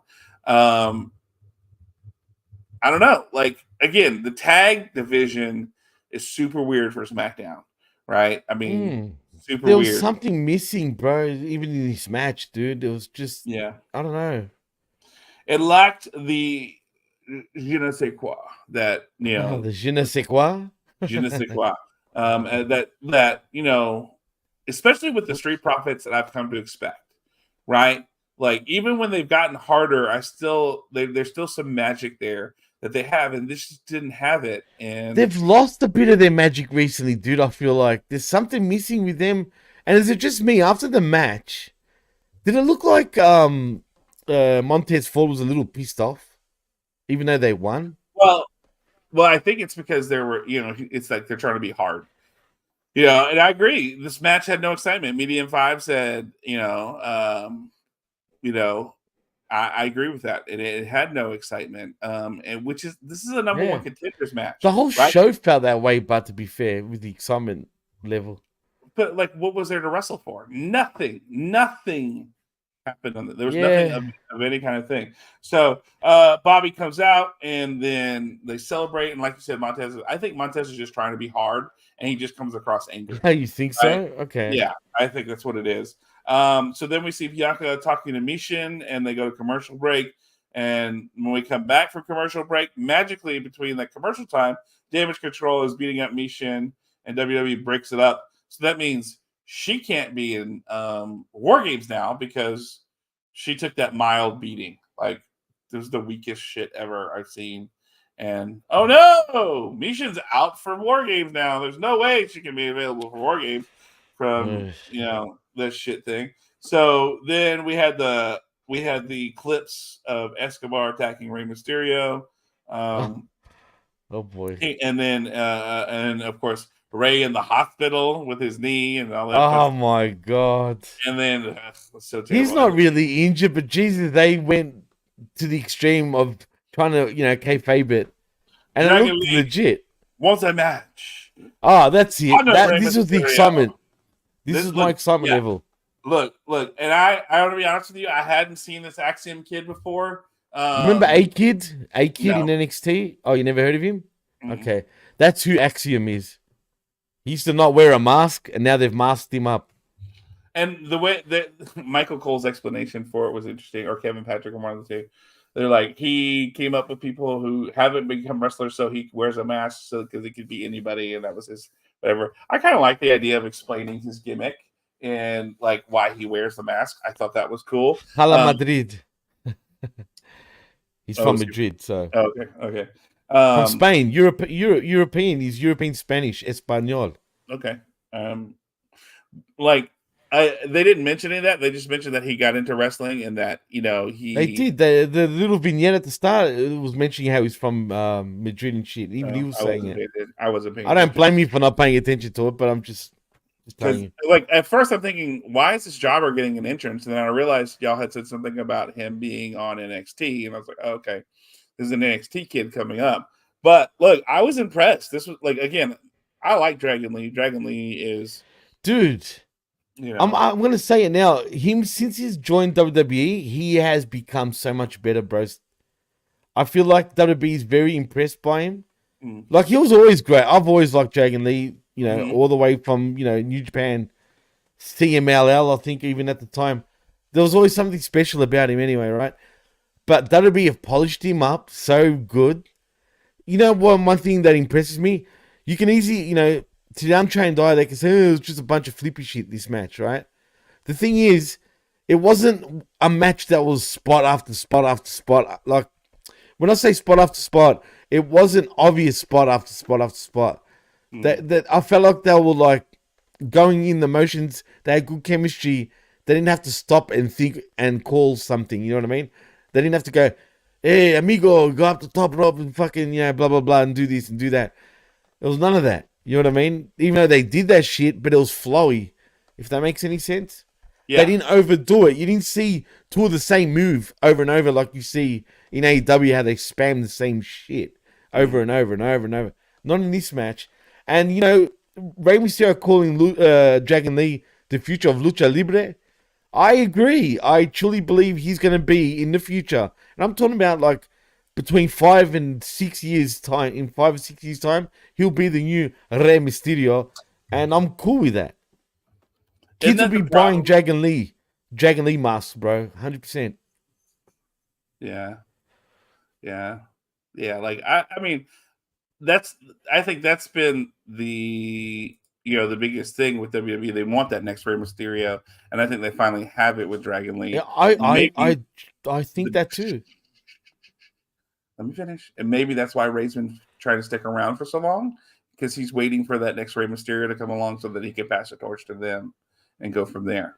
So that's my thought anyway. More than likely, how long is Ray gonna be keep going? Like, how long is Ray gonna keep going for, man? If he's smart, I don't know. If he's But smart, I don't know. But do you like, really want him to go on for another 5 years at no, this no, point? no, no. Like, Right. I want him to be done. Like, don't Yeah, get me me wrong. too. I want him to be done, and it feels like Dragon Lee should be it. Um, you know, but who knows? Like, look, Jimmy, it's one of those things where, um, who knows with these guys? How many times have we seen like guys and we're like, he should be done, and they don't. Um, I understand with Ray. I mean, he's still valued to the company in terms of merch and shit like that. I get it. You know what I mean? He's a legend too. I can respect that. Everyone loves Rey Mysterio. You know what I'm saying? But yeah, I mean, hey, look, for his age, he can still pretty much go. He's not the same Rey Mysterio from 20 years ago. He's definitely not. But man, for his age, what is he like? Isn't he in his 50s at this point? yeah, I mean, Think about that, dude. I mean, he yeah. can still. But anyway, getting back to this, I felt like this was a really good match, highlighting Lucha Libre and how the Lucha Libre, like WWE has their own kind of Lucha Libre, right? It's not full Lucha Libre, but it's Nah, enough of it's an WWE, homage. But right? it's enough different an homage to Lucha Libre. It's WWE Lucha Libre to where you can enjoy this match. And I really enjoyed this match. I felt like this was match of the night.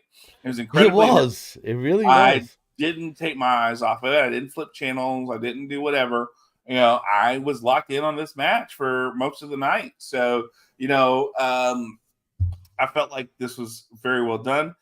Dragon Lee, man, like if you've seen him in his earlier matches, like with Hiromu and everything like that, New Japan and Which I CMLL, have. I've seen all those matches with them and you too, right? and you see him now, it's like, Night and um, day, bro. well, I wouldn't say that, but just like He's more more slick refined now. Yeah, and refined, polished. exactly. Yeah, Like absolutely. he was amazing and good, but like now it's just so smooth. Everything feels natural. It feels like he's confident. He's got the steps, put it down. Which, I mean, think about it. This is a guy who broke Hiromu's neck, and Yeah.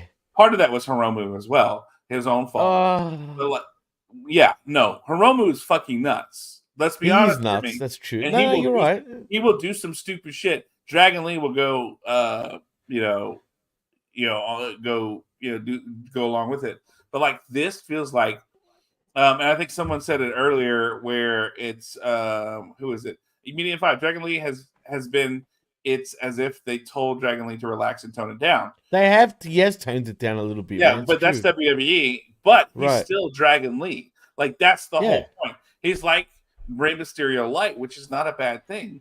Rey Mysterio wants that next person to pass. And we're talking about 20 years ago, Rey Mysterio light, not the current one. But I enjoyed this match. I thought it was really good. I liked the show of respect at the end where they gave each other a thumbs up, kind of thing. This was really well done. Look, I will say this: every time Dragon Lee has been on this show, he's put on. He's getting better.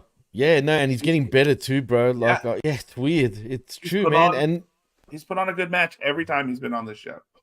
And you could tell WWE really, look at him very highly right now. Mm-hmm. I just hope he doesn't, fuck that up. If anything, I'm sure he won't. But you get what I mean, because this right now WWE love him, but a week or two later, if he fucks up somewhere and gets some sort of heat, they will be done with you also. So as long as he plays his cards right and keeps doing what he's doing, they're looking at him as a future star, 100%. Mm-hmm. I agree. And then, the next after this, we have a commercial break. We come back, and of course, then we have following up this match is Santos Escobar, who comes out and boy, look, he tells the truth. Look, I love this. He was. I thought it was great too. Yeah, for sure. I really enjoyed thing it. Of the night.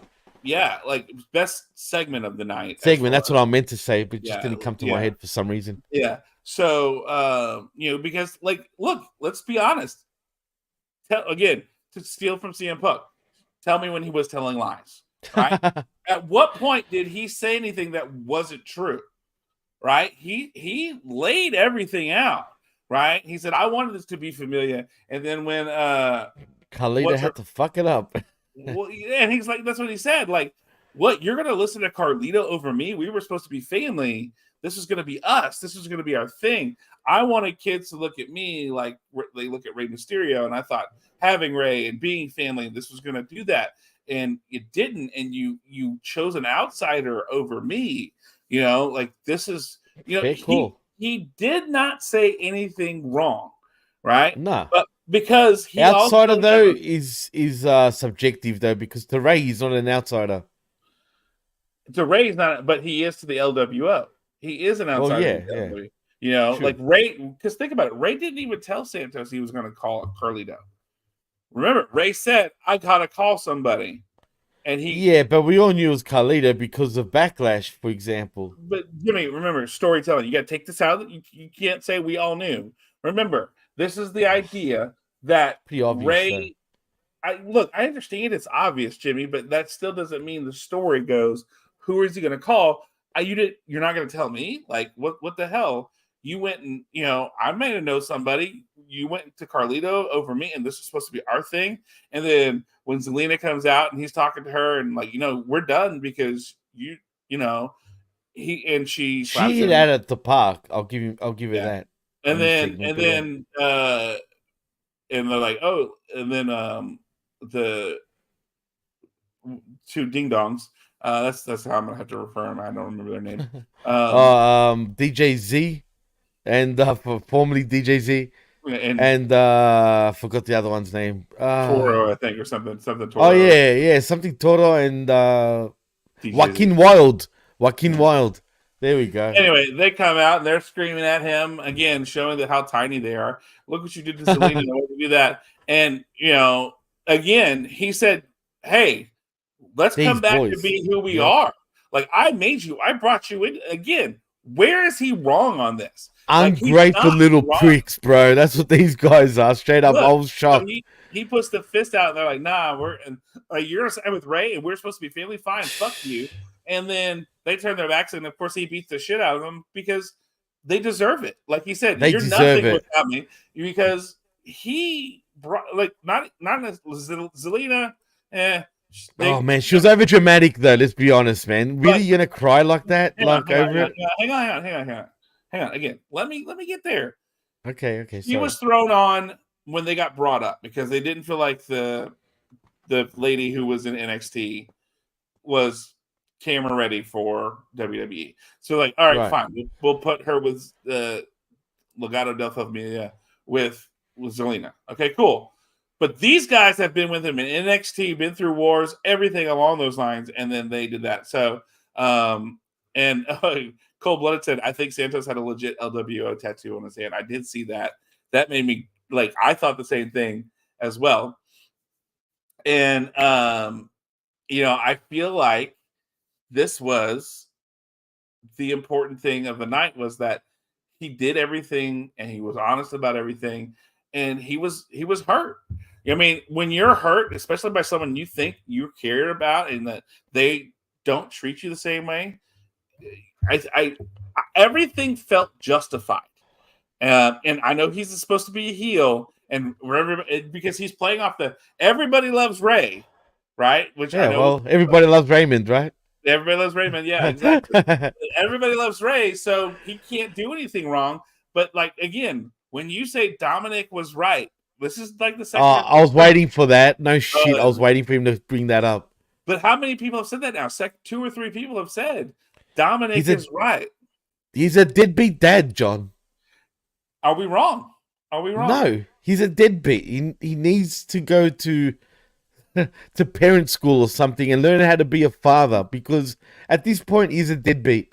I'm just getting there, lab rat. Shut up. Jimmy keeps interrupting.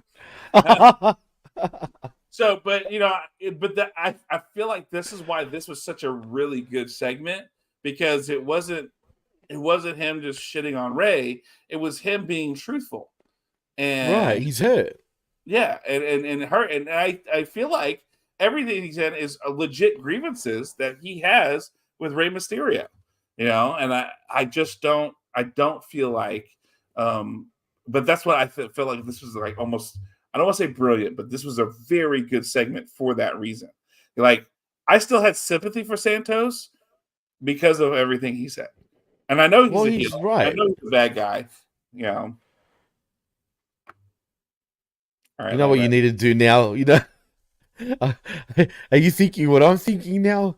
Yes. John... do it. What? No, you do it. I'm not getting heat. I can't do it. You throw me under the bus. Lab rat, John wants me to do something. I don't want to do it, man, because you're my crab cat. But you're on thin ice right now, Lab. Very thin. He's the boss. Remember that show? Who's the boss? He's the Tony Danza of this team. Yeah. Let's see. So this is a good segment. Carlito comes out and he runs everybody away, and Escobar goes through the crowd. And I like the moment where Michael Cole is yelling at him, like, "What the hell are you doing?" And he's points at Cole and he starts yelling back. I love that. Because it's a legit. It makes it feel like a legit reaction that Santos is responding to Michael Cole, and as you should.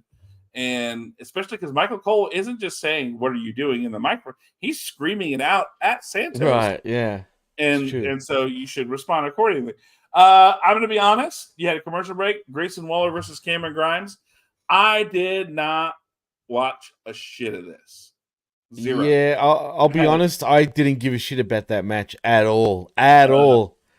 And I don't mind Grayson Waller, but I didn't give a shit. But I just want to say one more thing about Santos Escobar before we move on. Sure. One thing also that I liked, look at the way he was dressed. Yes. Typical heel, typical almost like a, I don't want to say a cocaine cowboy from Miami or whatnot or something. But you get my drift, right? He's like a throwback, He went back to who he was, right? He dressed like that before. And he dressed with the sharp suits and the kind of Hispanic style. Let's just call it Hispanic style of dresses and things like that. Vato, Vato style. Yeah, almost Miami. almost gangster style, Hispanic gangster style look. And that's who he was, and he's back to that. And like Labrat said, he went back to his NXT character, and I think that's kind of a true assessment. It shows that, look, I tried to do this thing. I went with this thing, and I'm trying to go back to who I am. I lost who I was. I'm back to who I am, which is something I can resonate as a person with that character. You know what would have made him even better though? Imagine he started crying when Zelina was crying, right? And he started crying where, you think I want to do this? You know what I mean? Like really showing emotion. Like he was showing emotion, don't get me wrong. But he got teary to the point, I don't want to do this. Like, I don't want to do this. I want to see him get a belt out next week and absolutely whip his former comrades in, Toro and Wild. Tell me that wouldn't be great. Like him getting his belt out. You bandejos, you traitors. He starts going off. Like, losing his shit. I would be, Pablo Escobar. Exactly. I would be all for that. Zelina was crying for the fans that paid to come to the show. He should have called her a bandeja, first of all. That would have topped it off too. Sure. I don't know what any of that means, but but again, at the same time too, I feel like this was post sad, post whatever. Now I'm at the anger part of the grief, right? So you have your sorrow, because like that's what he was last week, right? He was crying, he was upset, he was sad, and that he did this thing, and then he went from sad to angry because of what Ray did. Again. He's hurt again, right? So he's hurt. So now he's in that anger stage. So last week was the physical anger where we transitioned from sadness to anger, and now he's in full anger mode. Physical last week, and now verbal this week. So anyway, who cares about this match?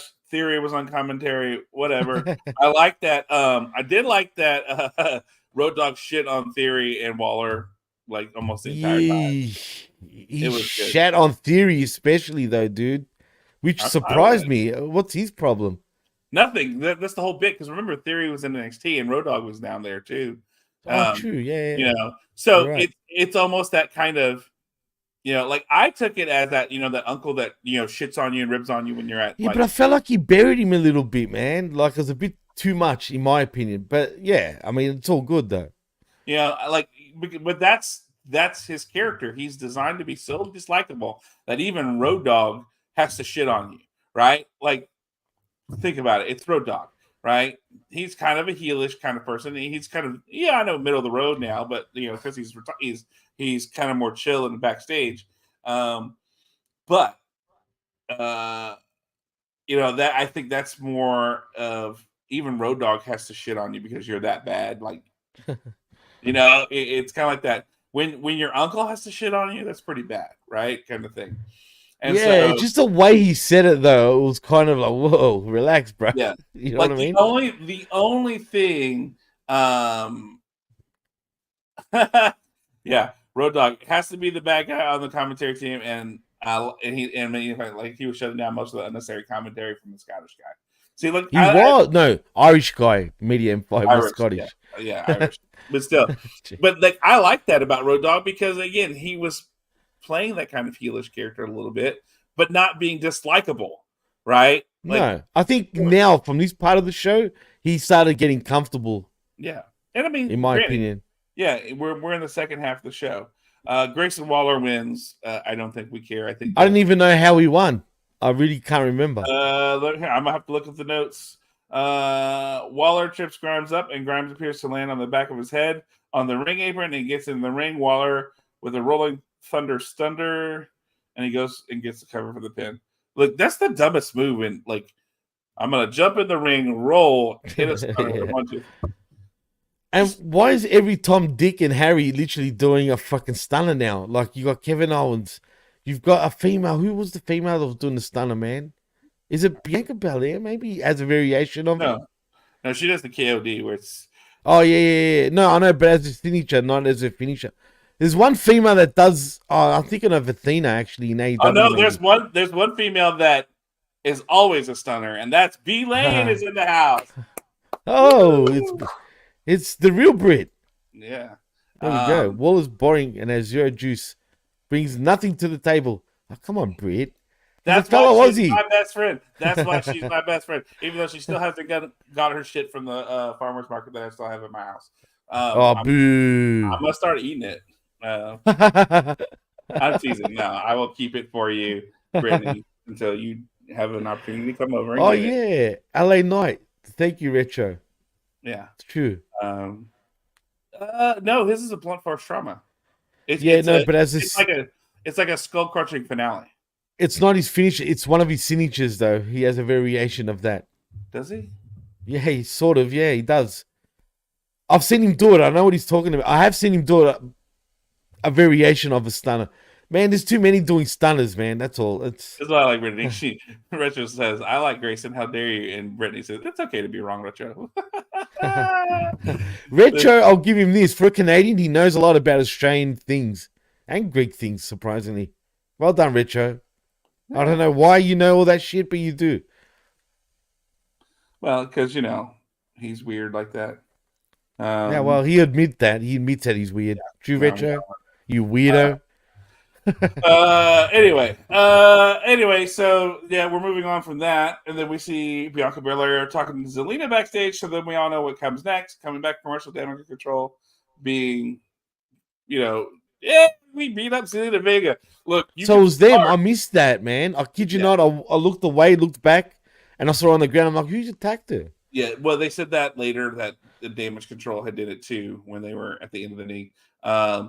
And then night for the final segment that she had done that. But we had but you could fart and knock down Selena Vega and she's out for the count for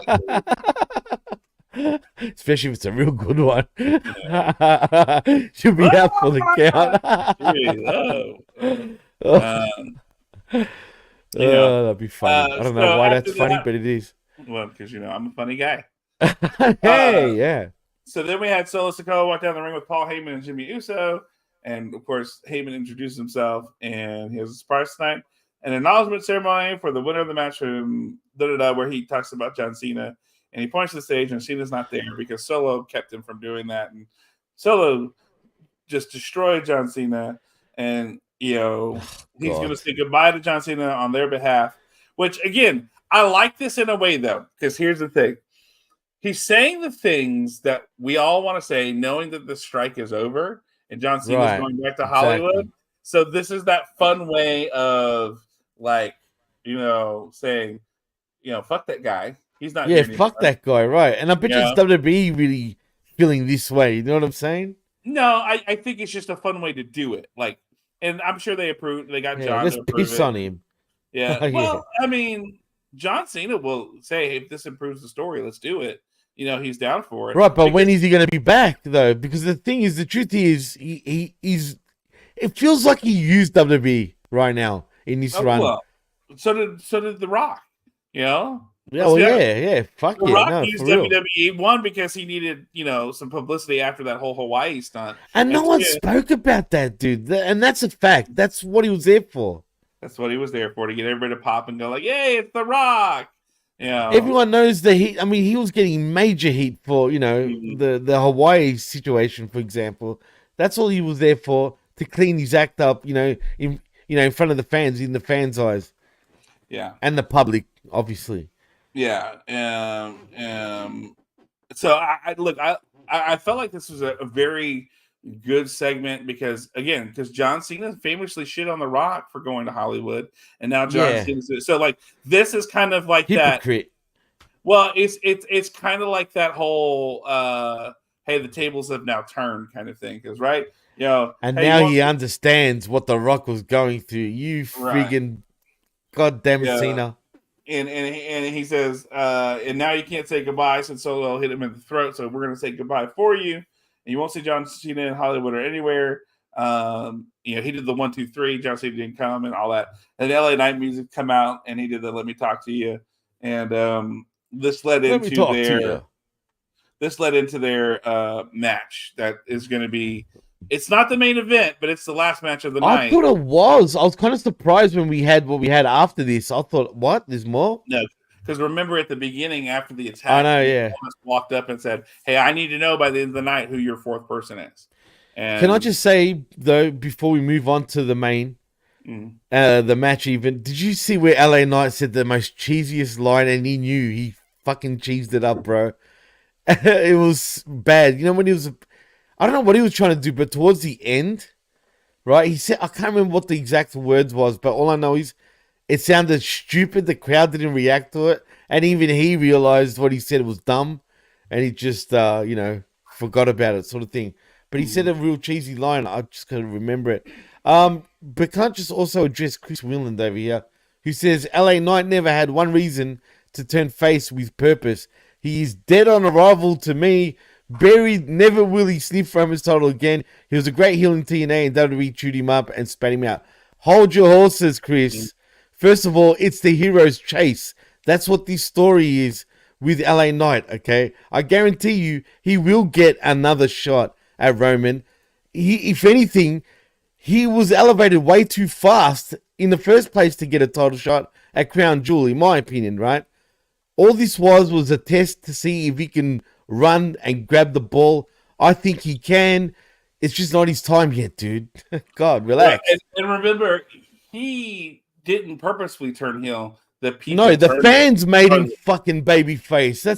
Exactly. Mm-hmm. It's not even his fault. Yeah, the fans turned it. I think the line you're looking for is when he said, he says he heard MC Boss Hogg give his lyrical silence. LA Knight says, he says, yeet or no yeet, Jim is him, but Jim gonna be that's it. Him after all the drama, and he meets BFT and Blunt Force Drama. Yeah. It sounded ridiculous, bro, at the time. Yeah. Believe me. I was just like, even the crowd cringed, bro. Yeah, they went all like, yeah. Yeah, because here's the thing. So before this match, we have Bianca and Shotzi and Flair, and Bianca tells them that Misha and Zelina are attacked, so she tells Flair to make the call, and she says she will, reluctantly. But I get you. Like LA Knight, I think is the best as a heel, but at this point, with Roman being who he is, and you need somebody to challenge, he was rising up so fast, and the people were so far behind. And out of nowhere too, bro. Like really out of left field. And then here's the thing: you run the risk of losing the crowd to him because you're not putting him in meaningful things because they kept, he's gonna win the Rumble, he doesn't win. He's gonna win this, he doesn't win. He's gonna win this. So I don't know. Hey, Mike Martin, what's up? Good to see you. What's up, Mike? So you had to do something with him. You couldn't waste the equity that he's built up into this company and this character. Right, and not just that, he hasn't even had a mid-card title run yet. So I think everyone in the chat that's against LA Knight, he's jumping the gun way too fast, man. Mm-hmm. He's got to relax, man. Yeah, God, yeah, I mean, you can't eat your steak right now and want everything right now. You got to chill out, man. Let him. He's on that hero's run. I'm telling you guys, it's just not his time yet. He'll get it eventually. Not now. Zane says, anybody question how Becky was just happened to be in the area? Yeah, because she was on Jeopardy and she went over on Jeopardy. Earlier we talked about this, how she got 0 questions right on Jeopardy. Out of 60 questions, she got 0 right. So that's why she was in the area, because she realized I done fucked up being on Jeopardy, so I need to get back on TV with wrestling. So yeah, that was, I think, more the case. Zane, but that's what you call a dummy. Yeah. Yeah, literally. All right, so we have that match, LA Knight versus Jimmy Uso. This was a one-break match where, that we see that during the commercial break that Paul Heyman, Michael Cole says Paul Heyman had a call during the commercial break, and Heyman and Solo walked to the back. So it's just LA Knight with Jimmy, Mrs. Owen 60, Dark Side, right now, real quick. Dark Side, her new moniker, Mrs. Owen 60. Becky Lynch is the man, the dumb man. So we know that tonight there's going to be no shenanigans. LA Knight versus Jimmy Uso, and look, solid match. I'm not going to lie.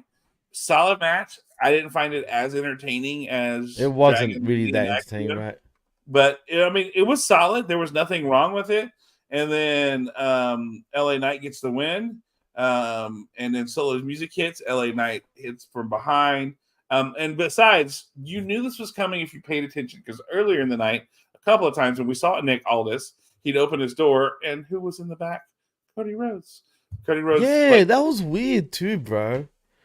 So Solo's music hit. So then Solo clears the announce table, and he's gonna put LA Knight through the announce table, and then Cody's music hit, and out comes Cody, and with breaks everything up, and LA Knight and Cody get into the ring, and Solo stands on the outside of the ring, and so we see Charlotte Flair and Bianca that she called her, but she doesn't know she'll make it on time. And then after the commercial break, Nick Aldis and Cody are backstage. All the time he has to go, Cody apologizes and leaves. That was so dumb too, bro. What was the point, man? Because who else is going to break up this for LA Knight? Who on the roster? Okay, I get you. I get that, but aren't we supposed to have a separate roster, man? Yeah, and that's what I'm saying. Like, one, why was Cody there? But two, who else on the roster is going to break that shit up? Well, yeah. This is WWE backing themselves, booking themselves into a corner, literally, bro. It's just I don't mind. It's cool. Cody was on, cool, right? But again, if we're supposed to think Raw and SmackDown are two separate entities, I've seen Cody on SmackDown now quite frequently in the last 10 weeks, bro. Yeah. Like, literally at least 3-4 times. Going after Judgment Day, but this keeps connected to the bloodline so that we can see, because Cody's goal is the big gold belt, or the big belt Roman has. So it keeps him tangentially involved, everything like that. So, but how you going to explain, like, in the future, like, with him being a presence on SmackDown all the time, unless he gets traded there, is the only plausible way? Who knows? Jimmy, I don't know. Maybe they're gonna do something where we need more SmackDown representation. Something's gonna happen to one of the guys in the match, and so LA Knight has to step in for War Games. I don't know. Step in for maybe, God damn it. Or maybe they go 5 deep and they pull in LA Knight for Cody's side because Drew McIntyre joins Judgment Day for War Games. Whatever blows their hair back, I guess. Yeah. So then we end the night. We couldn't end the night on the match. We had to end it on this horseradish. This was horseradish, literally. So we have Bianca and Shotzi come out and they're hugging, and Charlotte comes out and whatever. And Damage Control comes out, and then of course, who did Charlotte call? But Mrs. Owen 60 herself makes an appearance last minute, slides into the ring from behind, standing next to these 3 women, and now we have our War Games match of Becky Lynch. Wait. We got another Raw person? Yeah. Becky Lynch, Charlotte Flair, Bianca Belair, and Shotzi Blackheart. Shotzi, right, yep. People don't remember her last name is Blackheart, Shotzi Blackheart. Yeah, I was saying actually on my notes I wrote, so she's lost her last name now, no more Blackheart? Yeah, because that's what WWE does. Versus Damage Control. And yes, Zayn in her gear. Of course she shows up in her gear. Zayn, don't you know the first rule of wrestling is you always have your gear on? Like, if anybody knows anything about wrestling, you do that. At least Becky was able to answer Charlotte's question. I would have ribbed her just quietly right there on television. I would have made some sort of reference low key that she's a dummy. Yeah. Actually, that would have been good. LA Knight coming out. If he wants to get that heel heat again, but then again, the people would probably laugh. He comes out and calls her a dummy. And everyone going, yeah. Yeah. and 60. And 60. Yeah. Oh, imagine that. The poor girl would never be able to show her face in this company ever again, bro. Yeah. And I know, Zane, I was just giving you shit because, wrestling logic, in her, it's like, yeah. I agree with you. It should have been everything up top was fine, but she should have just been in jeans. Yeah, like the man. Yeah. Right? Mike, Martin, Mike. So, Seth is Christian Zipper is smarter than Becky. Oh, Becky boy, bro. Is 99% smarter than Seth, but it's both of their kids. That makes the baby 33% more susceptible to being smart enough to bring gear. How'd you figure that one out, Mike? Just I want to know. Look, That's a good one. That was good. He beat out the Comic King with that comment right here. I don't know. Media. ESPN has a 30 for 30. Becky was 0 for 60. Oh, that's pretty good. Can you imagine a 30 for 30 about that? Oh, boy. Dude, you can go to WWE's YouTube channel and see her vlog for being on Jeopardy. Really? She's got a vlog on WWE.com? Yeah, it's 2 minutes long. Oh, boy. Fuck. I'm Zane. Steiner Math is crazy. Steiner Math is Oh, crazy. shit. Okay, here, let's do this. Yes, I got a good man. Okay, hang on. I'm gonna share this because it cracks me the fuck up. Like, okay. Is this a video blog or it's a written one? a vlog, cool. a vlog, you know, Awesome. video log. There's a vlog. 2 minute. It's 2 minutes and 11 seconds for her Celebrity Jeopardy vlog. Like, oh boy. Do we want to watch it? I'm down, bro. I want to see it personally. So yeah, hell yeah, I don't care. Ready? We ready? Let's go. All right, here we go. Put it on theater mode. Do you want us to? Do you want me to take away our faces and have a full screen? Yeah. I'm nervous. Okay, all right. I'm nervous. She's nervous. Yesterday, I had a friend. She knew she was an idiot. So he came over, Joshy G. Shout out Joshy G. And was quizzing me. I did okay. But I'm aware I'm against Macaulay Culkin. And I feel like he's gonna know a lot about a lot of different things. And that makes me nervous. But it's all about the reflexes. What are the categories going to be? Do we have any cheat sheets? Do we have any insider information? Nobody? Nothing? You know that you can't get physical in there, right? Is that a rule? Who's going to stop me? It is a man. Big time Becky Lynch, and I am here at Kind of cute. Well, you know, as a WWE performer, we get to do a lot of work with pediatric cancer, and as a mother, I can't think of a better cause. And go right ahead, write your name, please, and then give the camera some love. Did he call her redhead? No. Write your name and give your camera some love. Okay, no, I don't know why I thought he called her redhead there for a second. Hey, redhead at the start, but yeah. A WWE superstar and author originally from Dublin, Ireland. She's not an author. She didn't write shit. Here's your clue. I'm not gonna lie, she's got no personality, bro. The power of Christ compels you. What is The Exorcist? That is correct. That wasn't on the show because you didn't get it. Well, I didn't win. Didn't come close to winning, but I did get Celebrity Jeopardy flask and $30,000 for Connor Skewer, and that's what matters. Because that's the base of what they could give away.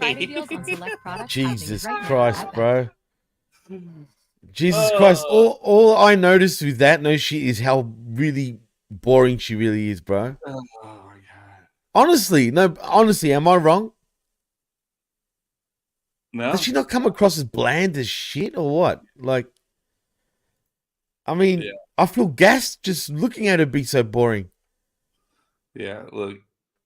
Oh, by the way, I'm loving the comments because I went and watched on the YouTube thingy, so I'm just not catching up.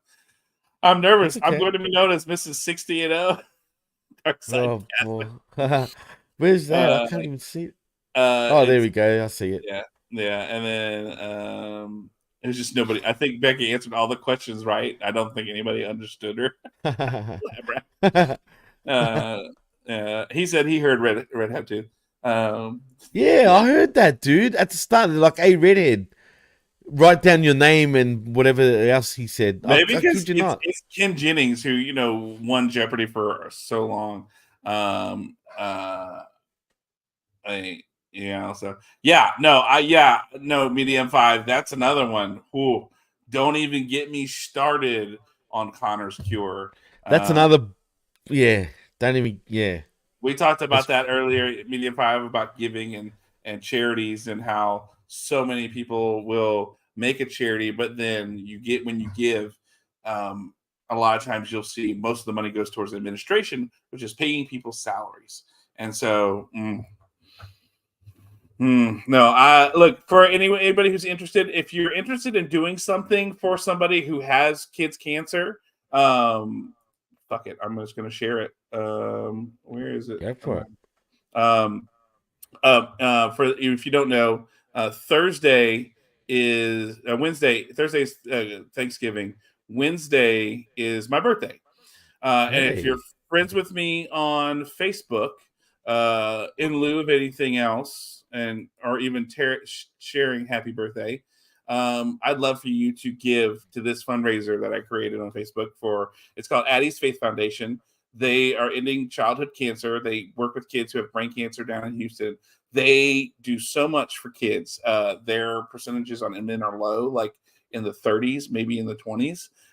So majority of the money goes towards helping kids with cancer, helping families whose kids are in the hospital with cancer, and for research. So, like, they're doing a lot. I only have a goal of 200. I'm not asking you to spend like $5,000, but if you're on Facebook and you want to, or you can just go to Addie's Faith Foundation's website, and which they're out of Kingwood.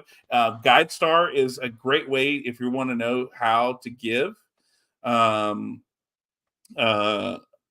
Then this is a great way to look at an organization to see like what their giving is, because you have to be upfront with your giving. I invited 253 people. Nobody's donated yet, so if you want to that's go slack, ahead and do people. It's fine. I created this. Actually, I created it on my sister's birthday, which is the 16th of November. Oh, but really? Happy birthday to your sis, man. Yeah, she's 39, I believe. So this is Addie's Faith Foundation and I'm going to send you. This is their website. It's addiesfaith.org, and they're working to end childhood cancer. They do really, really great stuff. I found them because, again, part of my dad's our family foundation and giving is we want to find faith-based organizations and nonprofits who are at the 35% or lower admin breakdown for the money that they give. So if you want to donate, if you don't want to do it through the Facebook page, or we're not friends or whatever, and you want to do that and go here and donate directly to them, that would be super, super awesome. I usually donate every year to them between between $1,000 and $2,000 every year. I usually do it at the beginning of the year. It's one of like 5 organizations that I give to. So it's it'll be like that. So anyway, if that's something you'd be interested in doing, because that would be way better than Connor's Cure or anything along those lines. Anything that I ever put up that I say I'm raising money for is something I have,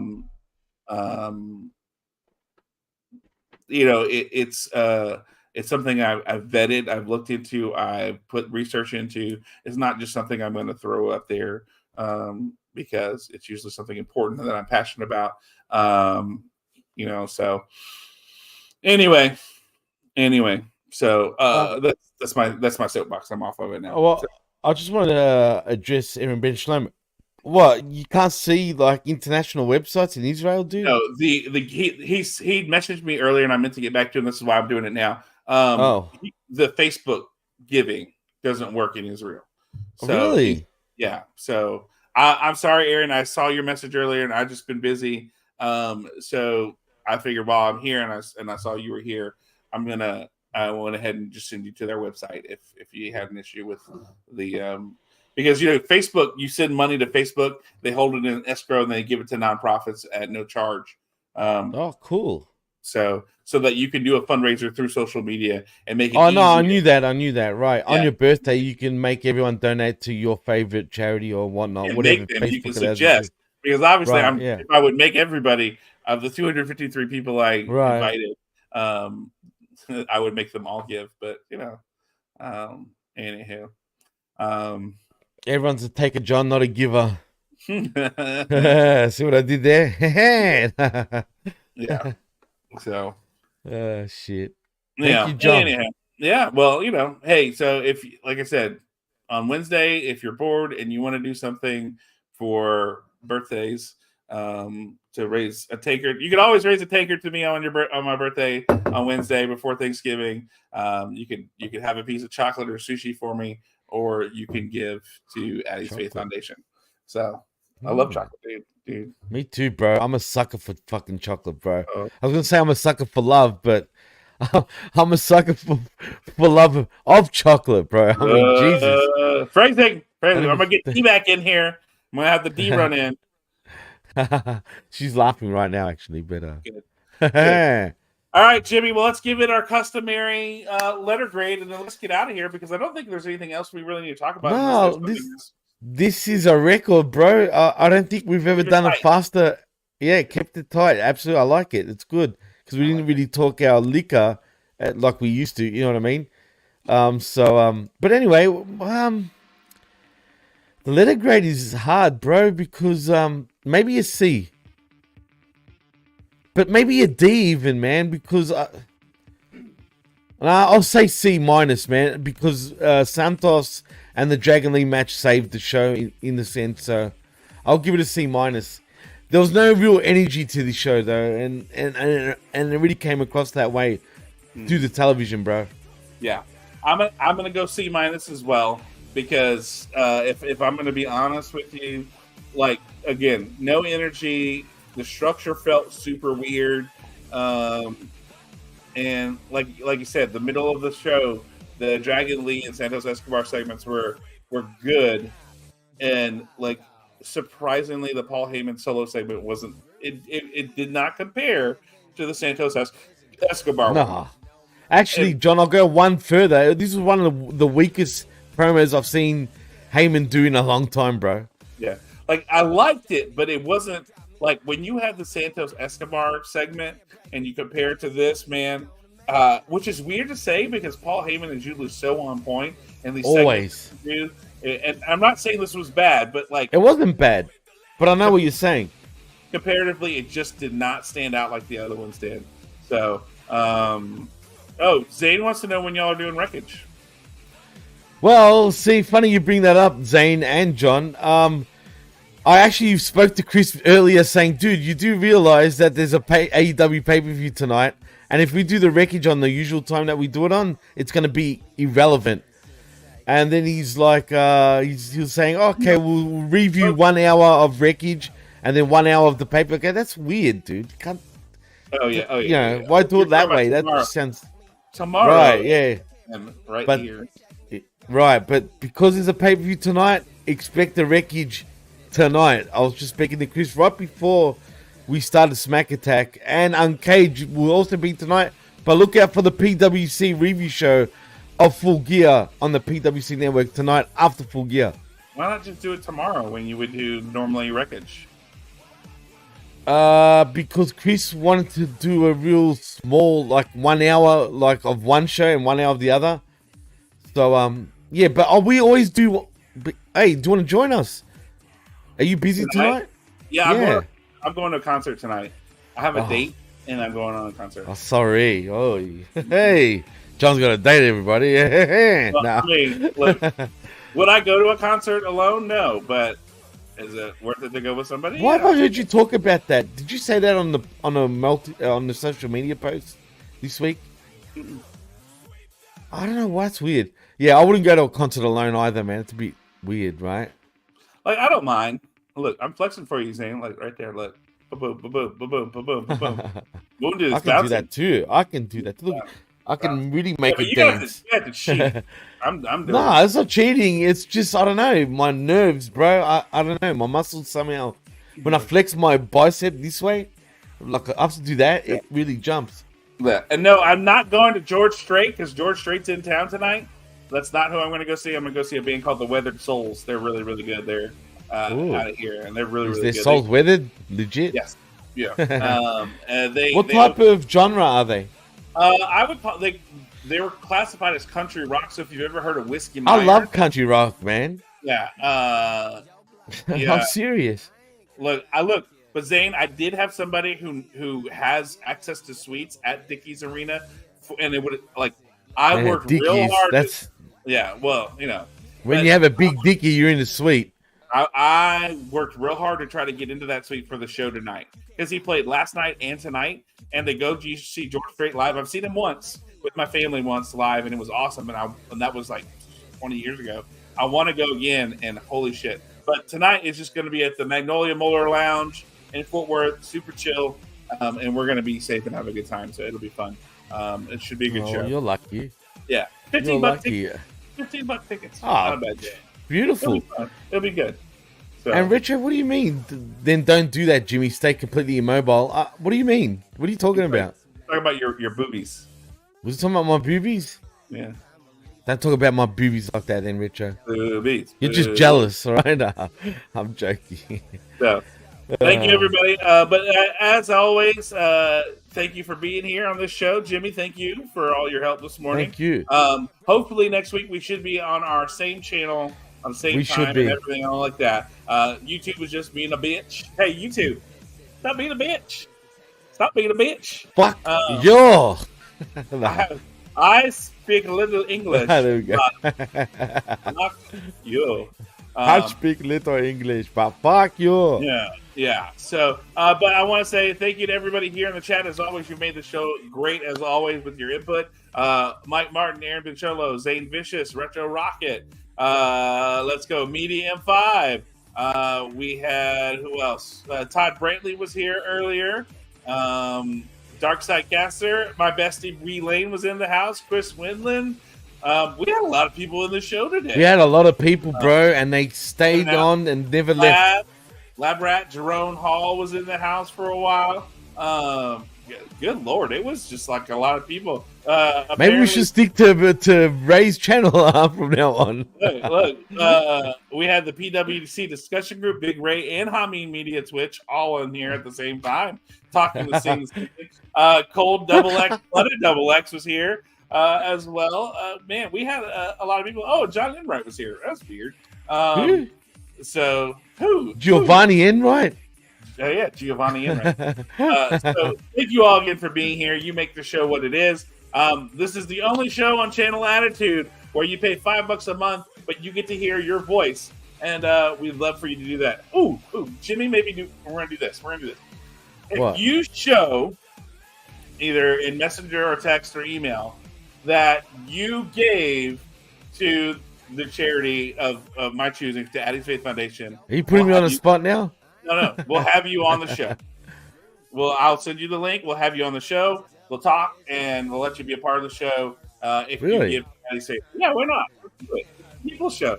I have to be on very good behavior if I end up doing that. I'm not gonna lie. I'll be a little nervous. Oh, you'll be fine. We're adding a third person. Okay, interesting. Yeah. So yeah, I'd love because look again. We talk about this being the show of the people, so let's have the people on every now and then. I'm not saying you'll be on the full show, but you'll be on. The show. Yeah, I'd rather not be on the full show. Believe me. No, not you. Them. Oh, I was gonna say. Well, I guess I am on the full show then. Damn it. You are on the full show, but them. Yeah, maybe have them on, pop them on, say thanks for giving, and talk a little bit of wrestling news and a little bit about the person, and then we'll shuffle them off, and then we'll talk Smackdown. So, well, that's a great incentive, right? You donate, you come and say hello, and you can join us and say hi. Yeah, but as always, this is on Channel Attitude, $5 a month, some great shows on here, but you'll hear your voice on this show. We always shout you out. But then there's always the Raw Smackdown review, Vince Russo, Stevie Richards, Ben Hamin, so many different people who are on this show. Hell, you'll hear Jimmy and Chris, and all those guys on there as well. And then you the Vitsky. The Vetsky, as always, who's on every show. Strangler Steve and them 1111 boys. Billy Ray Valentine, Big Gay Hernandez.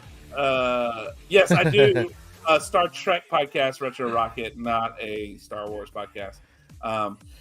And then, of course, Yeah, you can always go Triple to D. Hamin Media Group to hear about the Star Trek podcast, the Academy podcast, and other various shows that make their appearance there. The A Show makes their appearance there as well, where you can hear for free and listen to those affiliate shows as well. Jimmy, where can the people find you on the lovely internet? Well, you can find me on the exawebs right here at DJ Mass Effects. Also, like and subscribe, as John said, to channelattitude.com, where for $5 you get the most realest and best talk in all of pro wrestling. HaminMediaGroup.podbean.com for our affiliate shows, and of course the PWC Network.podbean.com for all of my other shows. So yeah, that's a wrap. That's a wrap. And it's a euro. God damn it, Jimmy. John? I keep telling you. Yeah. It's a euro. It's a euro. I keep forgetting, bro. It's actually a pita, to be honest, but you know, Okay. Euro's meat. Pita is the wrap, the Greek Oh, wrap, you know, okay. the Souvlaki bread. See, So 'cause technically here- it's a PITA. Yeah, because in America we call a pita is where they take the bread, they cut it open, and stuff everything in, and then Yeah, it's a euro, form of it's a form of that. They take the bread and then they put the lamb meat and whatever and the ziti sauce on there, and then they Oh, I fold love it like, tzatziki, bro. like a burrito. Yeah, it's like a burrito, but you know what? A souvlaki is older than a burrito. But like in I'm just America, saying. pita is where they like half it and then just open it up and stuff it. That's what we know a pita as. So Well, guess what, Aaron Ben Shlomo, you're wrong. Greek bread is a pita. And it's not Greek bread, first of all. It's a wrap. There is Greek bread, which is a different thing altogether. And it's called pita. I'm Greek, I know. Just saying. culture war! No, mommy and daddy are fighting. We're not going to do that. So ladies and gentlemen, let's go ahead and make our way out of here. Let's get out of here. Enjoy your Saturday or whatever day it is. If you're like Jimmy in the future and it's already Sunday, It is. So, ladies and gentlemen, I hope you have a great day. Thanks for being here, and we'll see you next week. Same Stone Cold time, but different Stone Cold channel. Because next week, who knows? We'll definitely know what happened at Full Gear, and will anybody care? Not really. But what we will know for sure is as we go into it, we'll be getting into war games. And so what are our war plans? What are our war thoughts? What are our war cares? But as we war on to these things, we'll continue to go forward and see what happens next. So, ladies and gentlemen, thanks for being here as always, and we will talk to you next time. Jimmy, hit the outro. A peace. Yeah, peace.